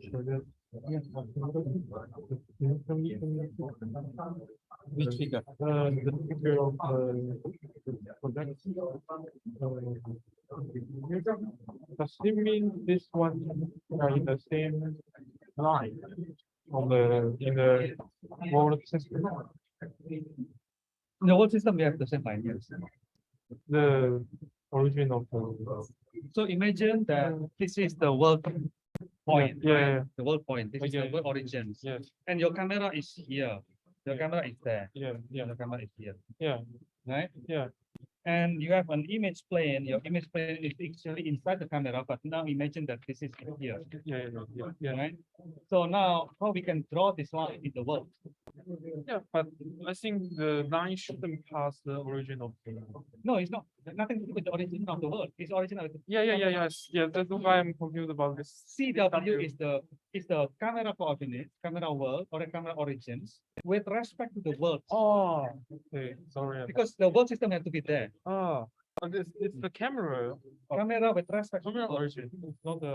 Okay. Camera origins with respect to the Oh, world. yeah. Because otherwise it will be always 0, 0. Yeah.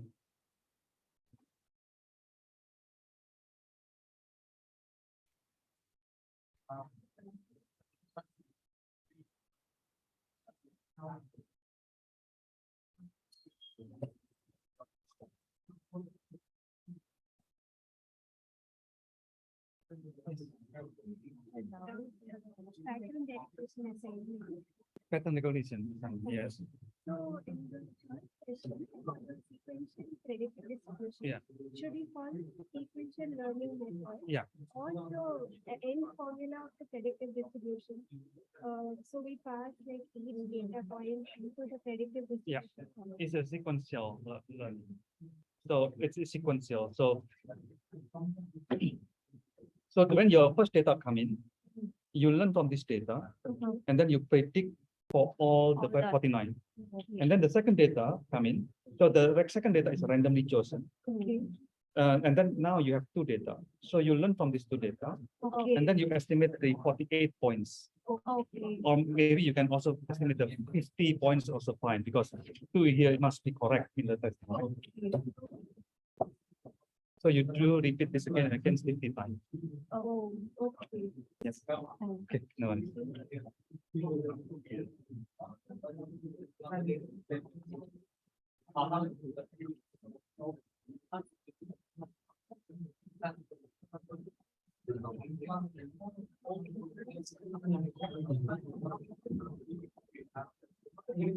Yeah, I have problems about the last page. Last page is that. This one, actually, the derivative. I have a question is that it is EP. Is that it's a scalar or a Scalar. it's a scalar? Because error function, but error function is always together. Yeah, but I think it's there's like three rows. Three rows, but you square.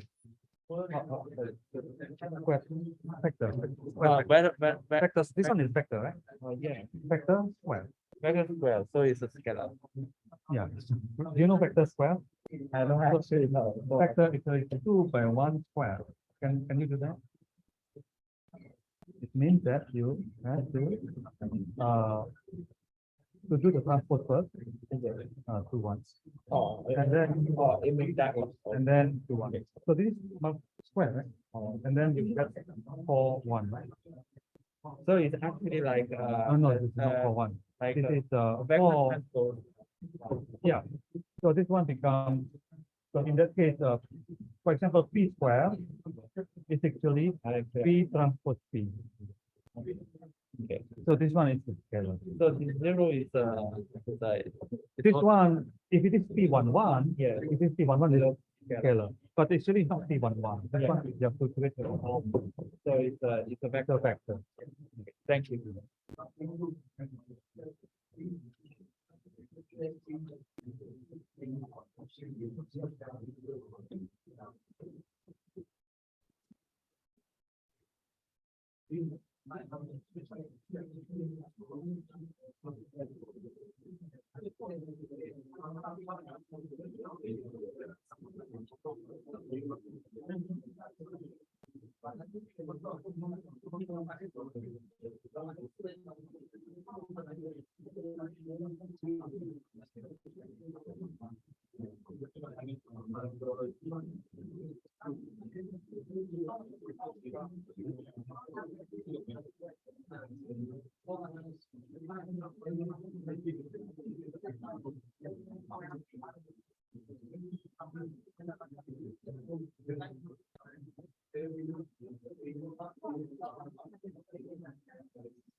Yeah.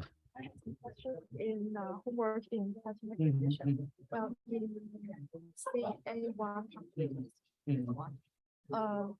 I think maybe I should take well in the first point I should take 1 point as Randomly. training randomly and then as the training data Yeah. and the other 49 parts As a points as the testing data. but there's a question that if in the last one I take all 50 Yeah, that's very much. You just take all 50 and then apply for all 50 is fine. well and is these numbers are the point I take the number of the points I take. I took it randomly. So, well, if there's something repeated, Repeated because my array is dynamic. My array is dynamic means that first array I have only some 1. Second array I have 2. So the index will be repeated because my array is dynamic. My array is not static. oh well, if it means that I choose the points for 50 times, but maybe not the all 50 points. You have to take it 50 points uniquely. As I mentioned again, my array is dynamic. You know the meaning of dynamic here? So first one, I only have one. The second one, I have two. So the numbers will, although the number is repeated, but the data is not repeated. Because my memory is dynamic. So you don't need to follow these numbers. I just take all 50 points. Yeah, or if you want, if you're confused, then 49 is fine. And take one as the last data. Yes. But well, as in this figure, the blue point may be the predictive that is predicting mean of the every 50 points. And this I cannot answer that one. You have to answer that one yourself. But I just say that the random numbers here, the data is not repeated. The data is still unique. But if I, for example, in the if I take the 41 points as the training, why I should predict 50 points? I have already. That's okay, right? Because 48 will be correct, and only two that are not, maybe not that. The 48 will be has to be correct because it's part of your training data.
All right, so let's start the second section. So the second section is the continuation, but we look at how we can decompose P into KRT. So the second step here is to decompose P into KRT. We have P, and the question is how we can decompose it, right? So step 2 here.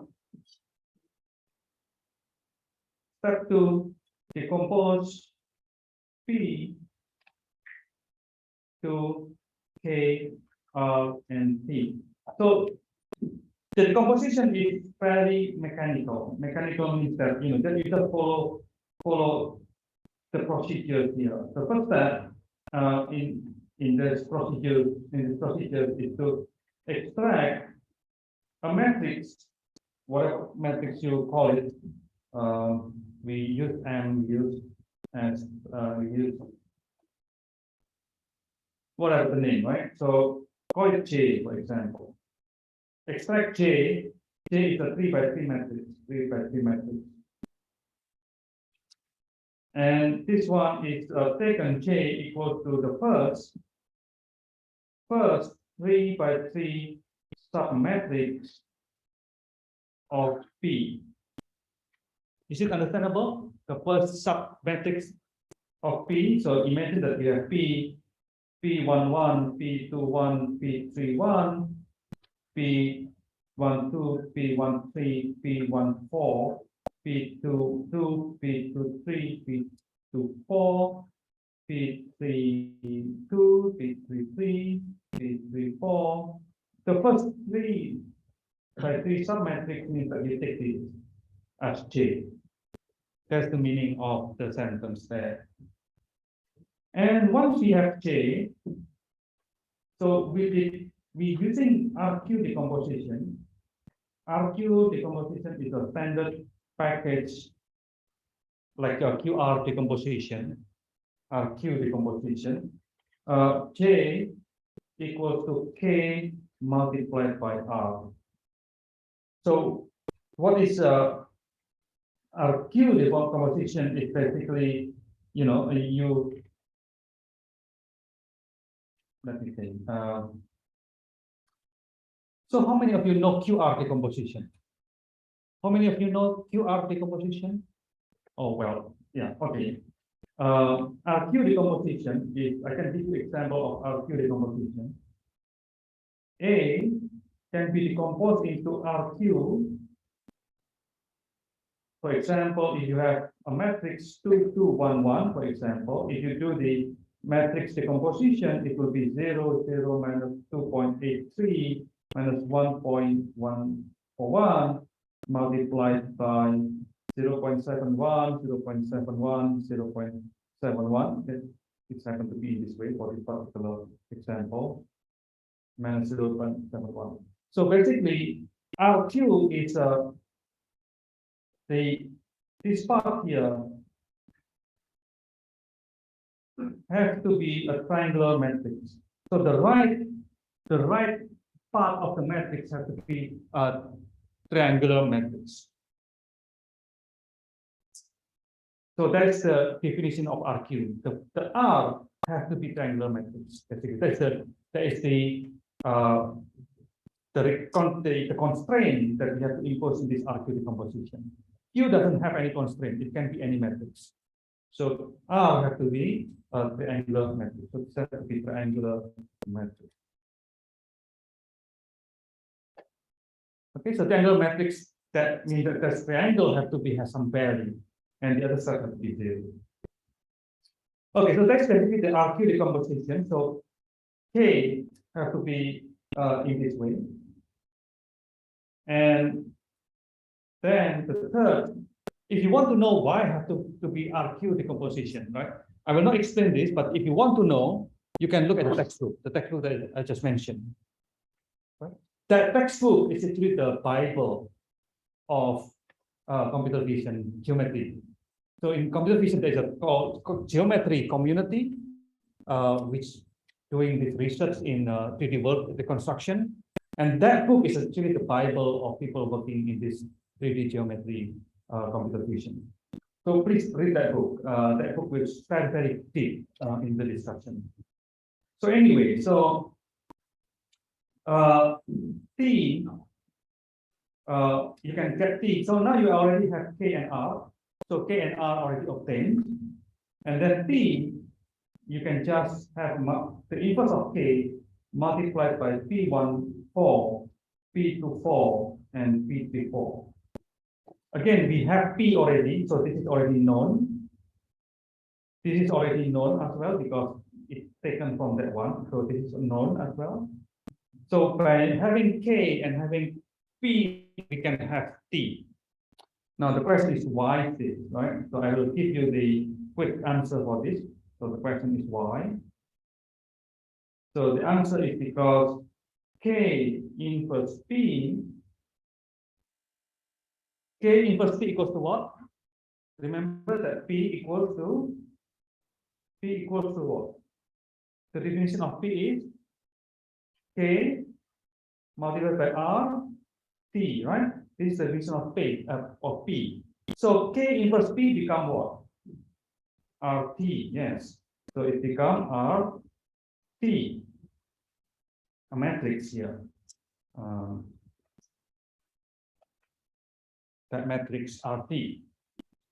Now, what is the meaning of this? The meaning of this is that if you have K inverse P again P11, P12, P13, P14, P21, P22, P23, P24,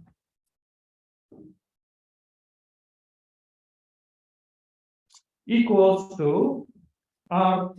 R is R11, R12, R21, R21, R31, R12, R13, R22, R23, R32, R33, and you have T, X, T, Y, T, Z, right? Now, if what you want to know is this one. That's something that you want to know. So to get that one, you multiply K inverse with what? With the last row, yeah, the last column. That's right, the last column. This last column will give you that value. So that's why we have this equation here. Is it understandable? Okay, so that's it. As I mentioned, it's very, very mechanical. We just follow the step here, and that's it. Then you can decompose P into KRT. Of course, there's so many questions of why. Step number 2, for example, I didn't explain why we have to do it in that way, but again, you can find the explanation in the textbook if you want to know the reason of step 2. Any questions so far, anyone?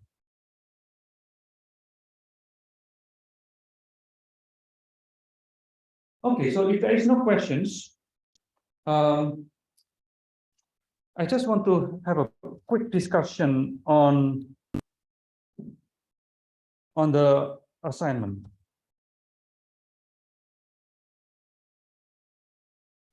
So on the assignment,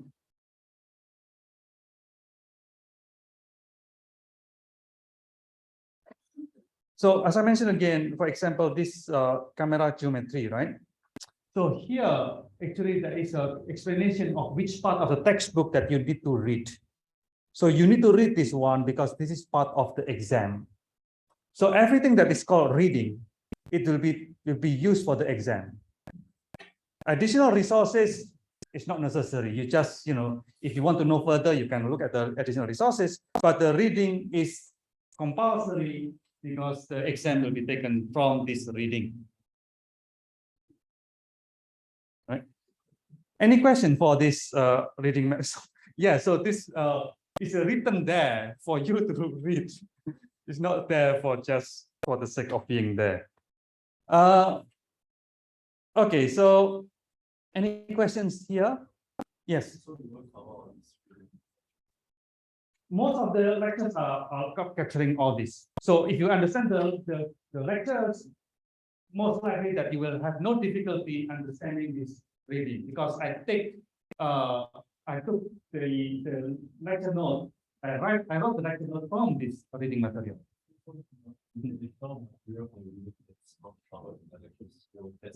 No, so the additional resources are not necessary to be read.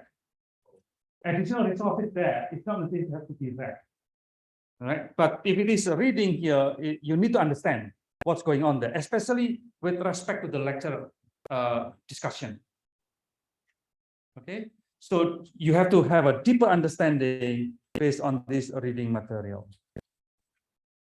Because otherwise you will not have any reading material, right? So that's the whole point of this being there. Any other questions? It's likely, it's not decided yet, but it's likely that the exam, as I mentioned in the earlier, perhaps, that it will be multiple responses. So you don't need to memorize all the things. Of course, you have to memorize to some extent, but the more important is the understanding of the material instead of memorizing. And on top of that, actually, you are allowed to bring a piece of A4 paper for your cheat sheet. Okay, so for cheat sheet, you can have A4 paper, one sheet of A4 paper. Any questions on that? It's not multiple choice. So it is not multiple choice. It is multiple responses. Yeah, it's like in the other competition. Yes, so it's a multiple responses mean that the answer can be more than one, or maybe there is no answer. Okay, so there's maybe no answer, maybe all of the choices are the answers.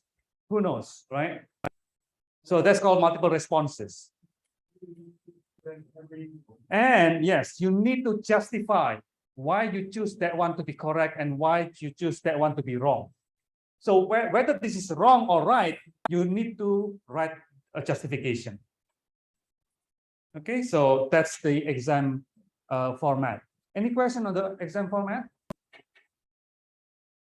So if you don't write the justification or your justification is wrong, but your letter is correct, for example, then it's still wrong. Now, what happens if the other way around? Your justification is right, but your letter is wrong. But there's no such a thing actually.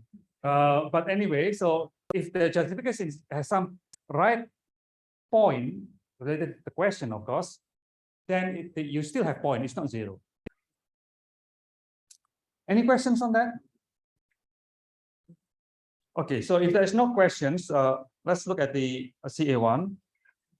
So CA1 is a revise a bit. Previously, I put reports here and there, but actually there's no reports. Everything has to be in the Jupyter notebook. Okay, so there's no separate report needed. Everything has to be written on the Jupyter notebook. Now, you have to compile your code in your submitted notebook. Is that understandable? So I need to see the results of you compiled by you. Okay, so sometimes you just give the code in the Jupyter notebook. That is defeating the purpose, right? Because I want to see your results. So please put the results in the Jupyter notebook. Any question? Yes. Feel free to output the print review of my result. Print review. What do you mean by print review? Yeah, such as PDF file. Why do you want to have PDF? Just for the additional verification of my file. Oh, I see. Yeah, you feel free to have a PDF, that's fine. But I will look more into the notebook submission. But in case if there's corrupt or something, yes, I can use your PDF. Yes. Yeah. Any other questions? Now, PDF, sorry, not Jupyter Notebook, sometimes has problem if your code is so big, right? If your code is so big, the Jupyter Notebook has some problem. In that case, you have to separate based on the parts. So if it's so big, for example, the part 7 here can be very big, because it's up to you to what extent you want to do, right? Part 7 here can be very big. So in this case, you split into a separate notebook. Okay. Any questions on this assignment? Yes. Yes, OpenCV after the feedback. Because OpenCV can read image into the format of now, and it is much easier than like LT or Yes. other. Yes. So what is your question? We use like OpenCV to just for some like image reading. Oh, yes. Actually, in the Q&A, so if you look at the Q&A here, it's already updated as well. Q&A, so where is that? Do we need to manually write code? Sorry, not that one. Number 7. Am I allowed to use OpenCV basic function like reading, writing, displaying images? Yes. Right. Any other questions? So please read this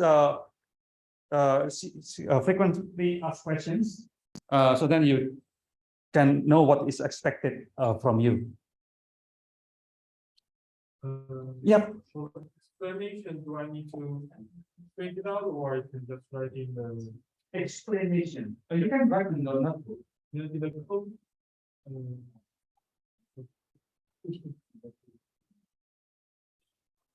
Comment. Yeah, writing. Comments or remark. Yeah, you can put on the code. On the code, you can put remark on the side of the code. Any other questions? Okay, so if there is no questions, it has to be, the deadline is strict.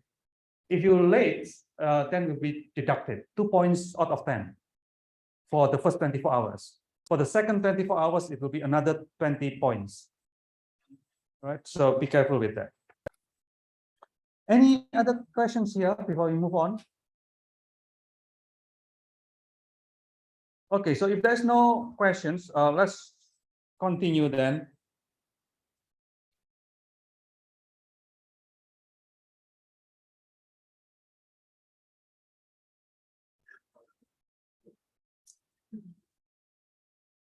Right, so now let's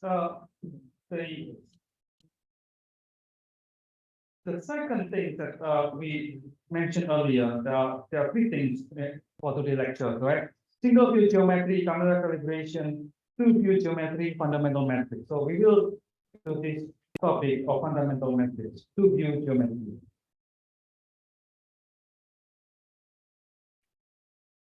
Fundamental metrics.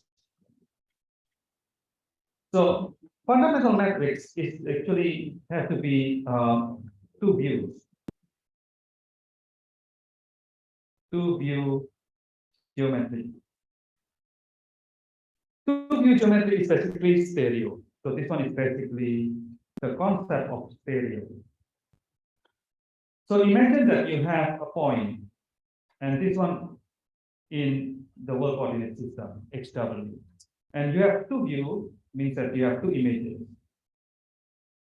And with the projection of P, matrix P, you will have a projection here. Right? And this one is, call it C, the center of the camera. So this is C bar.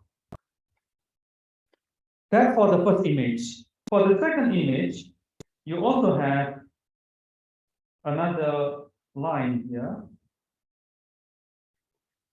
And this one called C prime. And the projected points, it is x bar, and the other side is x bar prime. Now, if you look at this one, you can connect C and C prime. You can connect C and C prime. And the connection between C and C prime is called baseline. So this one is called baseline.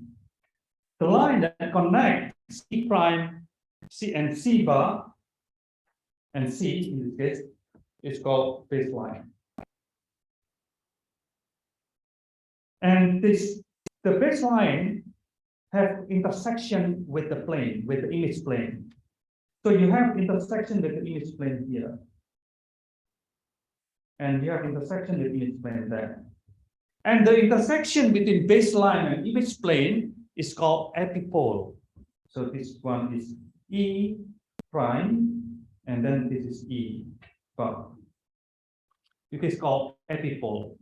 Okay, so again, E here is epipole. Now, you have E prime and you have X prime. And if you connect X prime and E prime, if you connect this one, this green line is called L bar or L bar prime in this case, LL prime. The same for the other side, you can have this connecting line between epipole and X, and this is called L. So L here, or L prime, is called epipolar line.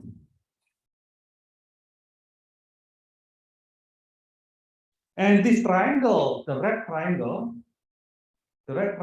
here is called triangulation. So this one is called triangulation. And go triangle. What to write triangulation? Well, you know what I mean, right? I don't know how to write this. But anyway, that's not important. The important thing is that this whole thing here, the whole thing here is called epipolar geometry.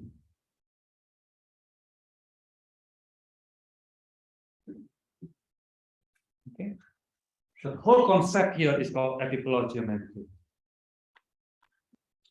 Now, the question that we have here in the epipolar geometry is that what is the correlation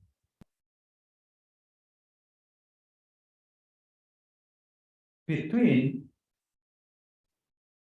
X and X prime?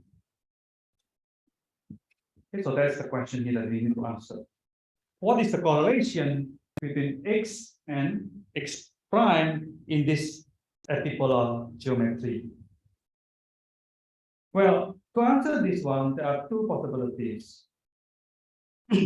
One of them is actually already learned here. What is the first one? How we can connect X and X prime? If you have X prime and X, what is the connection between this? Anyone? We learned this actually last week. It's called, what is matrix here? There's a matrix here, right? It's called homography. This is homography correlation. That we can transform X into X prime if we have homography matrix. Another one, so homography is a two view, as you can see, there are two planes basically, right? That's homography. And the other one is using fundamental matrix. This fundamental matrix for stereo is more important than homography. It's called fundamental matrix. So what is fundamental matrix?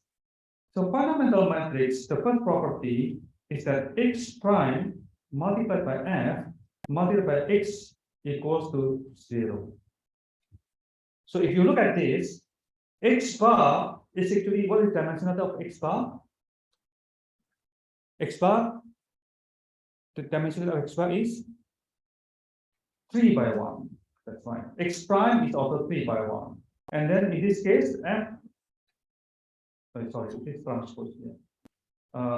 Then it is 1 by 3.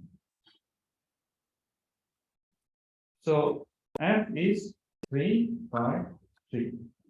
So fundamental matrix is 3 by 3 matrix. And the second property of fundamental matrix is that L prime equals to f multiplied by x. So again, in this case, x is 3 by 1, this is 3 by 3, and L prime will be 3 by 1. Okay, so let's go further. Let's take a look further.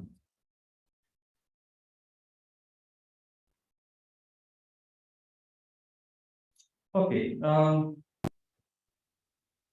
so we want to know what is the correlation between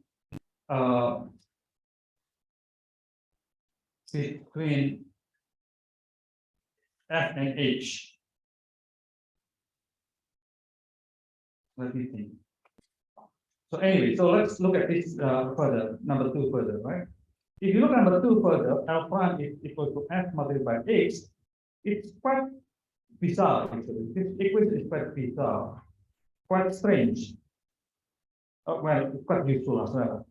It means what? It means that if you have X here, if you have X there, X point, red dot there, X bar, if you have X bar, and if you have F, assume that you have F, then you can transform this. You can transform this dot with F into the green line. So using F, you can transform the dot into green line in the other side. That's the meaning of this equation. You can get a line in the other side of the image only from a point. And that will be very useful later on for stereo system. But I will tell you later on why this is important. But you know the meaning of this, the geometrical meaning, right?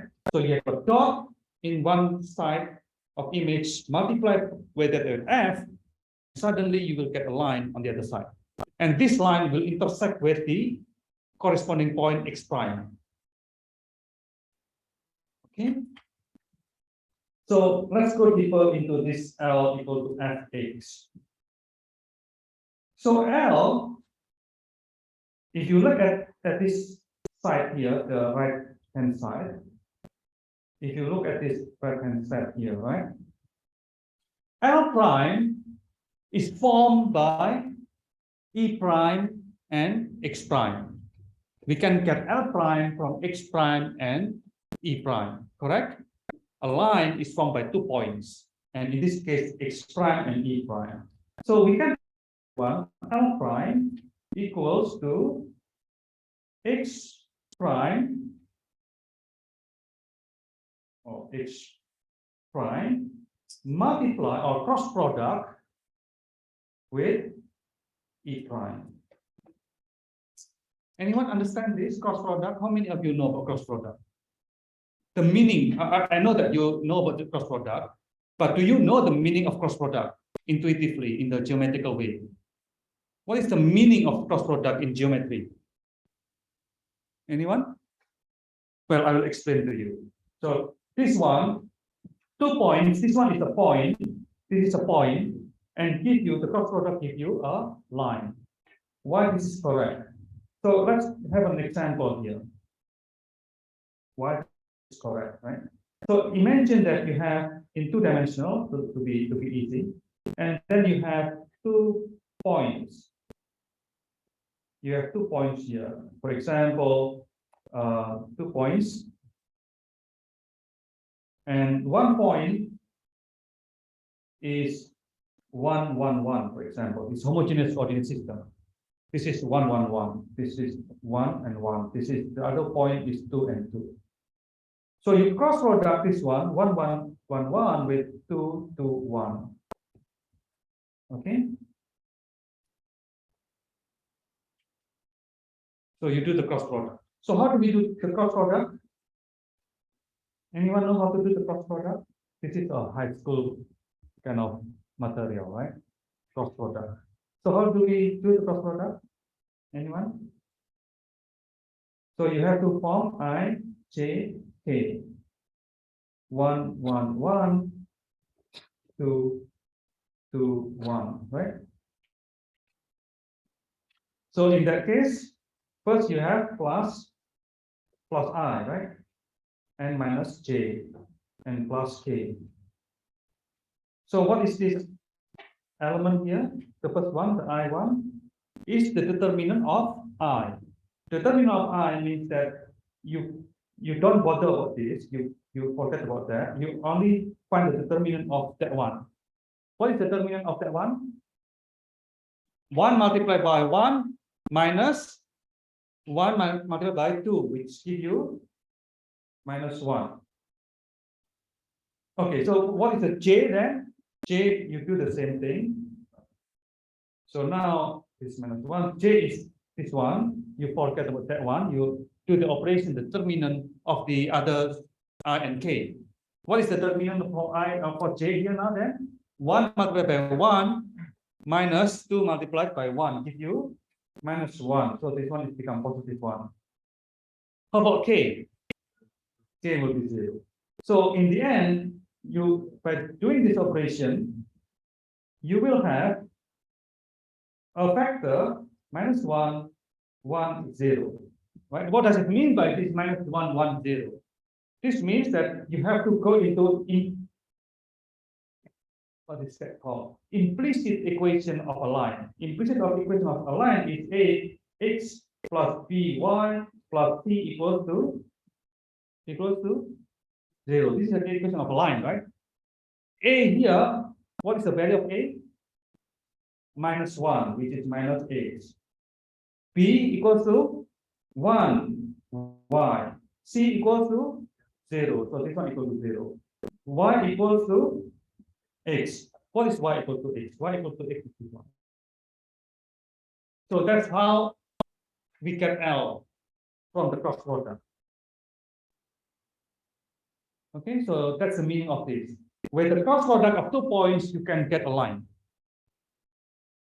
So this one is x prime, for example, and then this E prime, and this is L prime. Any questions here?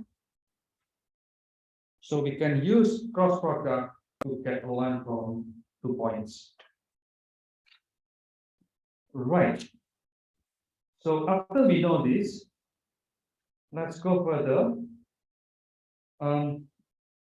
Well, in this case, we don't like to have a cross product. If you don't want to have cross product, then we have to convert this one into a matrix. So we have to convert one of them into a matrix, so then we don't use a cross product because cross product is troublesome. You have to compute in this way, right? It's very, very tedious. So because we don't want to use a cross product, then we convert E prime into a skew matrix. So this one is called skew matrix. Skew matrix E and multiply by x prime. So again, in this case, this is 3 by 1, this is 3 by 1. The skew matrix here is 3 by 3. This is called skew matrix. Skew matrix. Skew symmetric matrix. So what is the definition of skew symmetric matrix?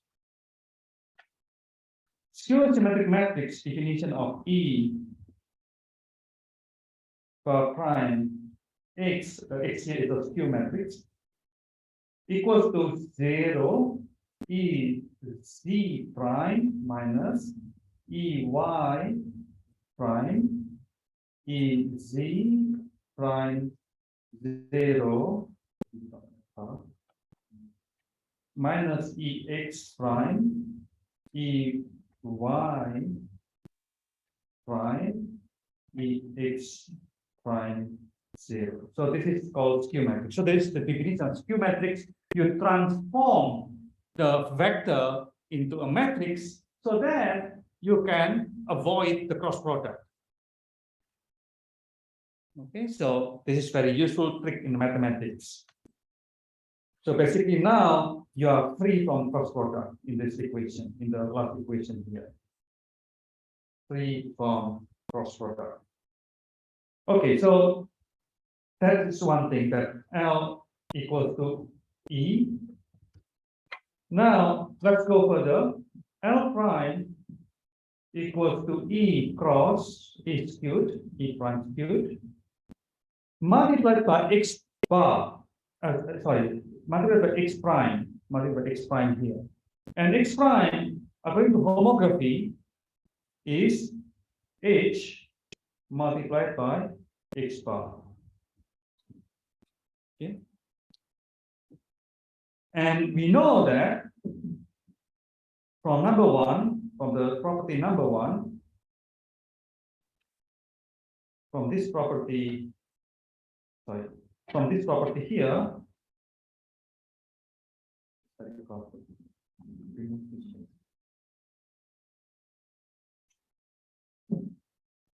and from the property here, we know that actually this one equal F X bar. So in other words, the connection between H and F can be described as F E prime skewed H. So there's the correlation between homography and fundamental matrix. Now, for a pair of images, you only have one fundamental matrix. Okay, from a pair of images, you only have one fundamental matrix. But in a pair of images, you will have many H, many homography matrices. So this correlation is actually many to one correlation. Okay, so if you want to know deeper on that issue, how this can is many to one correlation, you need to read the textbook. But I can just tell you here that the fundamental matrix is only one for a pair of images, and homography will have many of matrices possible for two images. Any questions here? So I just introduced you here a fundamental matrix. I can go further and further on with this fundamental matrix because there's a very rich property of fundamental matrix, but I will stop here because the useful things about fundamental matrix for our purpose of this discussion is this one, number 2, and to some extent number 1 as well. Okay, but practically the most useful thing here is number 1. Any questions so far for fundamental matrix? Well, fundamental matrix is invented by two group of researchers. One is called Richard Hartley, which is the author of the multiple view geometry. And the other is Faugeras. Faugeras is a French guy, right? It's invented in 1980s already. And it happens that Richard Hartley, the author of the books, actually my postdoc supervisor. So I have the opportunity to ask him, right? So why you call it fundamental matrix? Well, fundamental matrix here is called F, right? Abbreviated by F. And he said that, you know, before this fundamental matrix, there is a essential matrix. And essential matrix at that time is abbreviated as E. E as for essential matrix is by famous mathematician early 1940s, 1950s already know essential matrix. So fundamental matrix, if you do not know I'm not sure which one is which, but if you do not know the intrinsic camera parameters setting, then if you know K, if you know intrinsic parameters, then fundamental matrix become essential matrix, basically. So they are the same thing, only the slight property are different. Fundamental matrix is more dependent on K, and essential matrix is independent from K. But anyway, so the long story short, and I asked this question of why this is called fundamental matrix, and the reason is because previously there is E called essential matrix, right? And after E will be F, right? After E in the letter order is F. So it must be F, and we call it fundamental. Well, there's nothing fundamental there. It's just because of F after E. Right. So anyway, so there's a anecdote for this. Why this is called fundamental matrix? Okay. Any questions here? Okay. There is nothing fundamental about matrix. Okay, but it's useful. Anyway, any question here so far? If you look at the YouTube, there is a song called Fundamental Matrix Song. Yeah, so there will be some property mentioned in the song. So if you want to remember the property of fundamental matrix, you can just try to learn the song. Anyway, okay, so now let's discuss further on the stereo. So using this, I will explain later on why fundamental matrix is very important for stereo. But first of all, I have to explain to you the concept of stereo using a simple person first called rectified images. Rectified images. Stereo system using rectified images. So what is rectified images? Basically, rectified images assume that you have an image, two images of the same object. So imagine that it's a point here, and this point located at x1 and y1. This is a point of xi bar. And then this is the first image or left image, and then the other one is we have a right image. Okay.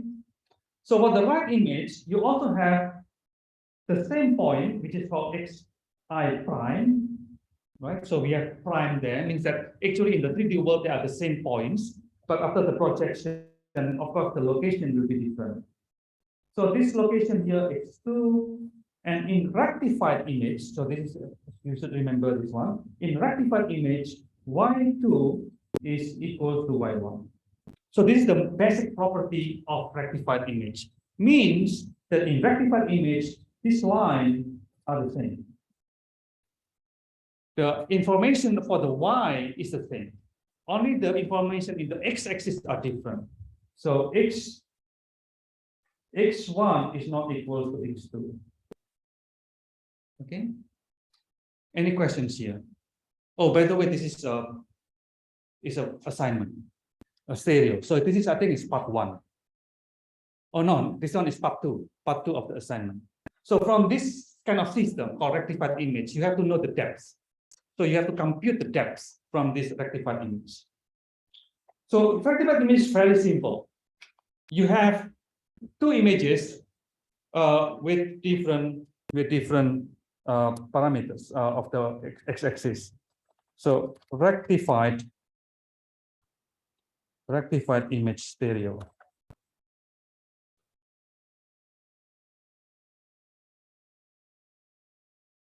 So this is called rectified image. So let me see which one is the best one. Rectified image.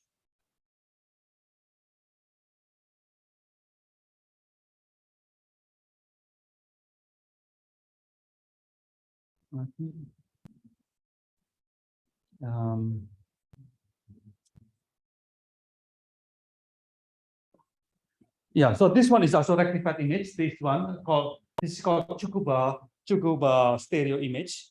So in this case, as you can see, in the y-axis, everything is the same. Everything is in the same y-axis. So point on the top of the nose, the tip of the nose, and the point on the top of the nose here, they are the same y-axis. Only the difference is in the x-axis. Okay, so this one is called stereo. We need to find the depth. So the depth, so if you depth from rectified images, so the example will be this one. Okay, so this one, these two images are rectified images. The y-axis are the same. If y-axis are the same, then you expect, the expectation is that you find the depth. Okay, so is it understandable? All right. Any questions here, anyone? Okay, so let me see. I can give you the very exact example of that. Wait a minute. Let me see if I can find the exact CA2 assignment 2. Where's that?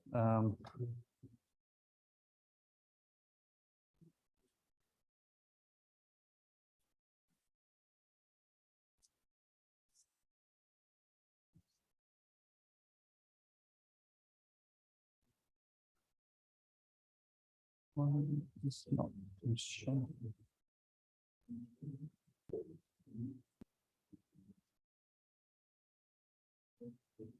Let me think.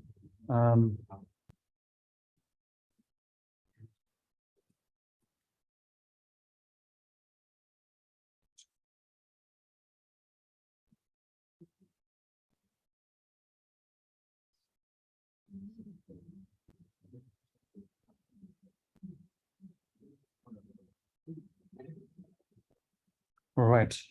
Great.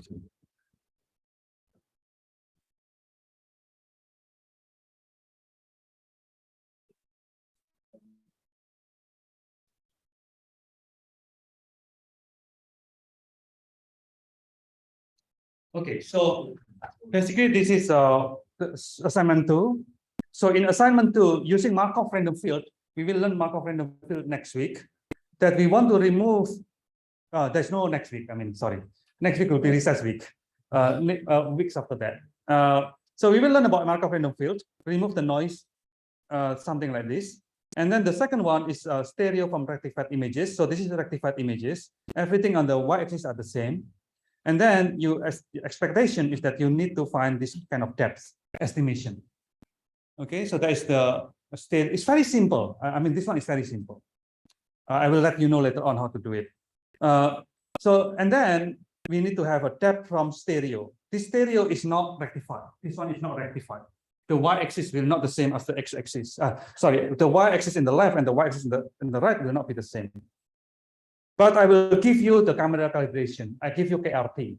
So from the KRT, you will use this equation here to solve the problem. Okay, so I will of course teach you this one, how we can do the computation of this depth estimation. And then the next part, number 4, is to use video. To use the video to get something like this. So this is called depth estimation from video. Okay. And of course, there's an advanced version of this. So advanced version is really up to you how far you want to go. Okay, so that's the basic idea of assignment 2. And assignment 2 will be, you will have 1 month to finish assignment 2. So 1 month for assignment 1, 1 month for assignment 2. So you have plenty of time. Hopefully. So yeah, so basically that is the idea, right? And for this one, basically, you will get what is called, I will explain that in more details next week, next 2 weeks, for disparity. Disparity is very simple. Disparity is you compute the distance of x1, x2, and that's it. And disparity is actually, or D, disparity, is the inverse, has the inverse correlation with the depth.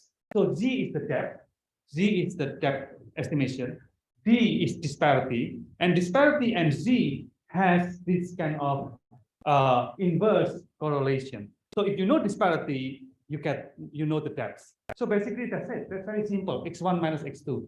So the problem is that how we can find X1 and X2, right? So this is called matching. Matching means that we try to trace this point here, the pixel here, in such a way that this one is the best match to that one in terms of RGB, if it is color images. And once you have these matching points, then you can do the computation of disparity in a very, very simple way like that. And then you know already the depths. So disparity or depth from rectified images is very simple. It's just a matching problem. But again, I will explain this in details in 2 weeks' time. All right, anyone? Are there any questions? Are there any questions? No? Okay, so I can tell you the plan here. Of course, the plan here is that next week you will have a recess week. You don't have any things to do. But after that, we will learn about Markov random field. So we are getting back again to statistics, because Markov random field is statistical techniques. And we will learn about graph cuts. And we learn about depth estimation. And that's it. That will be the end of geometry.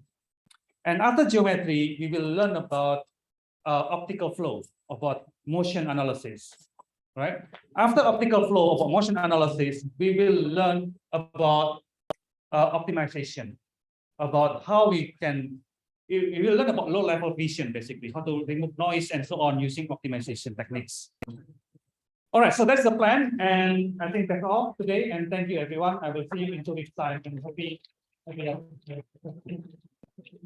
Thank you.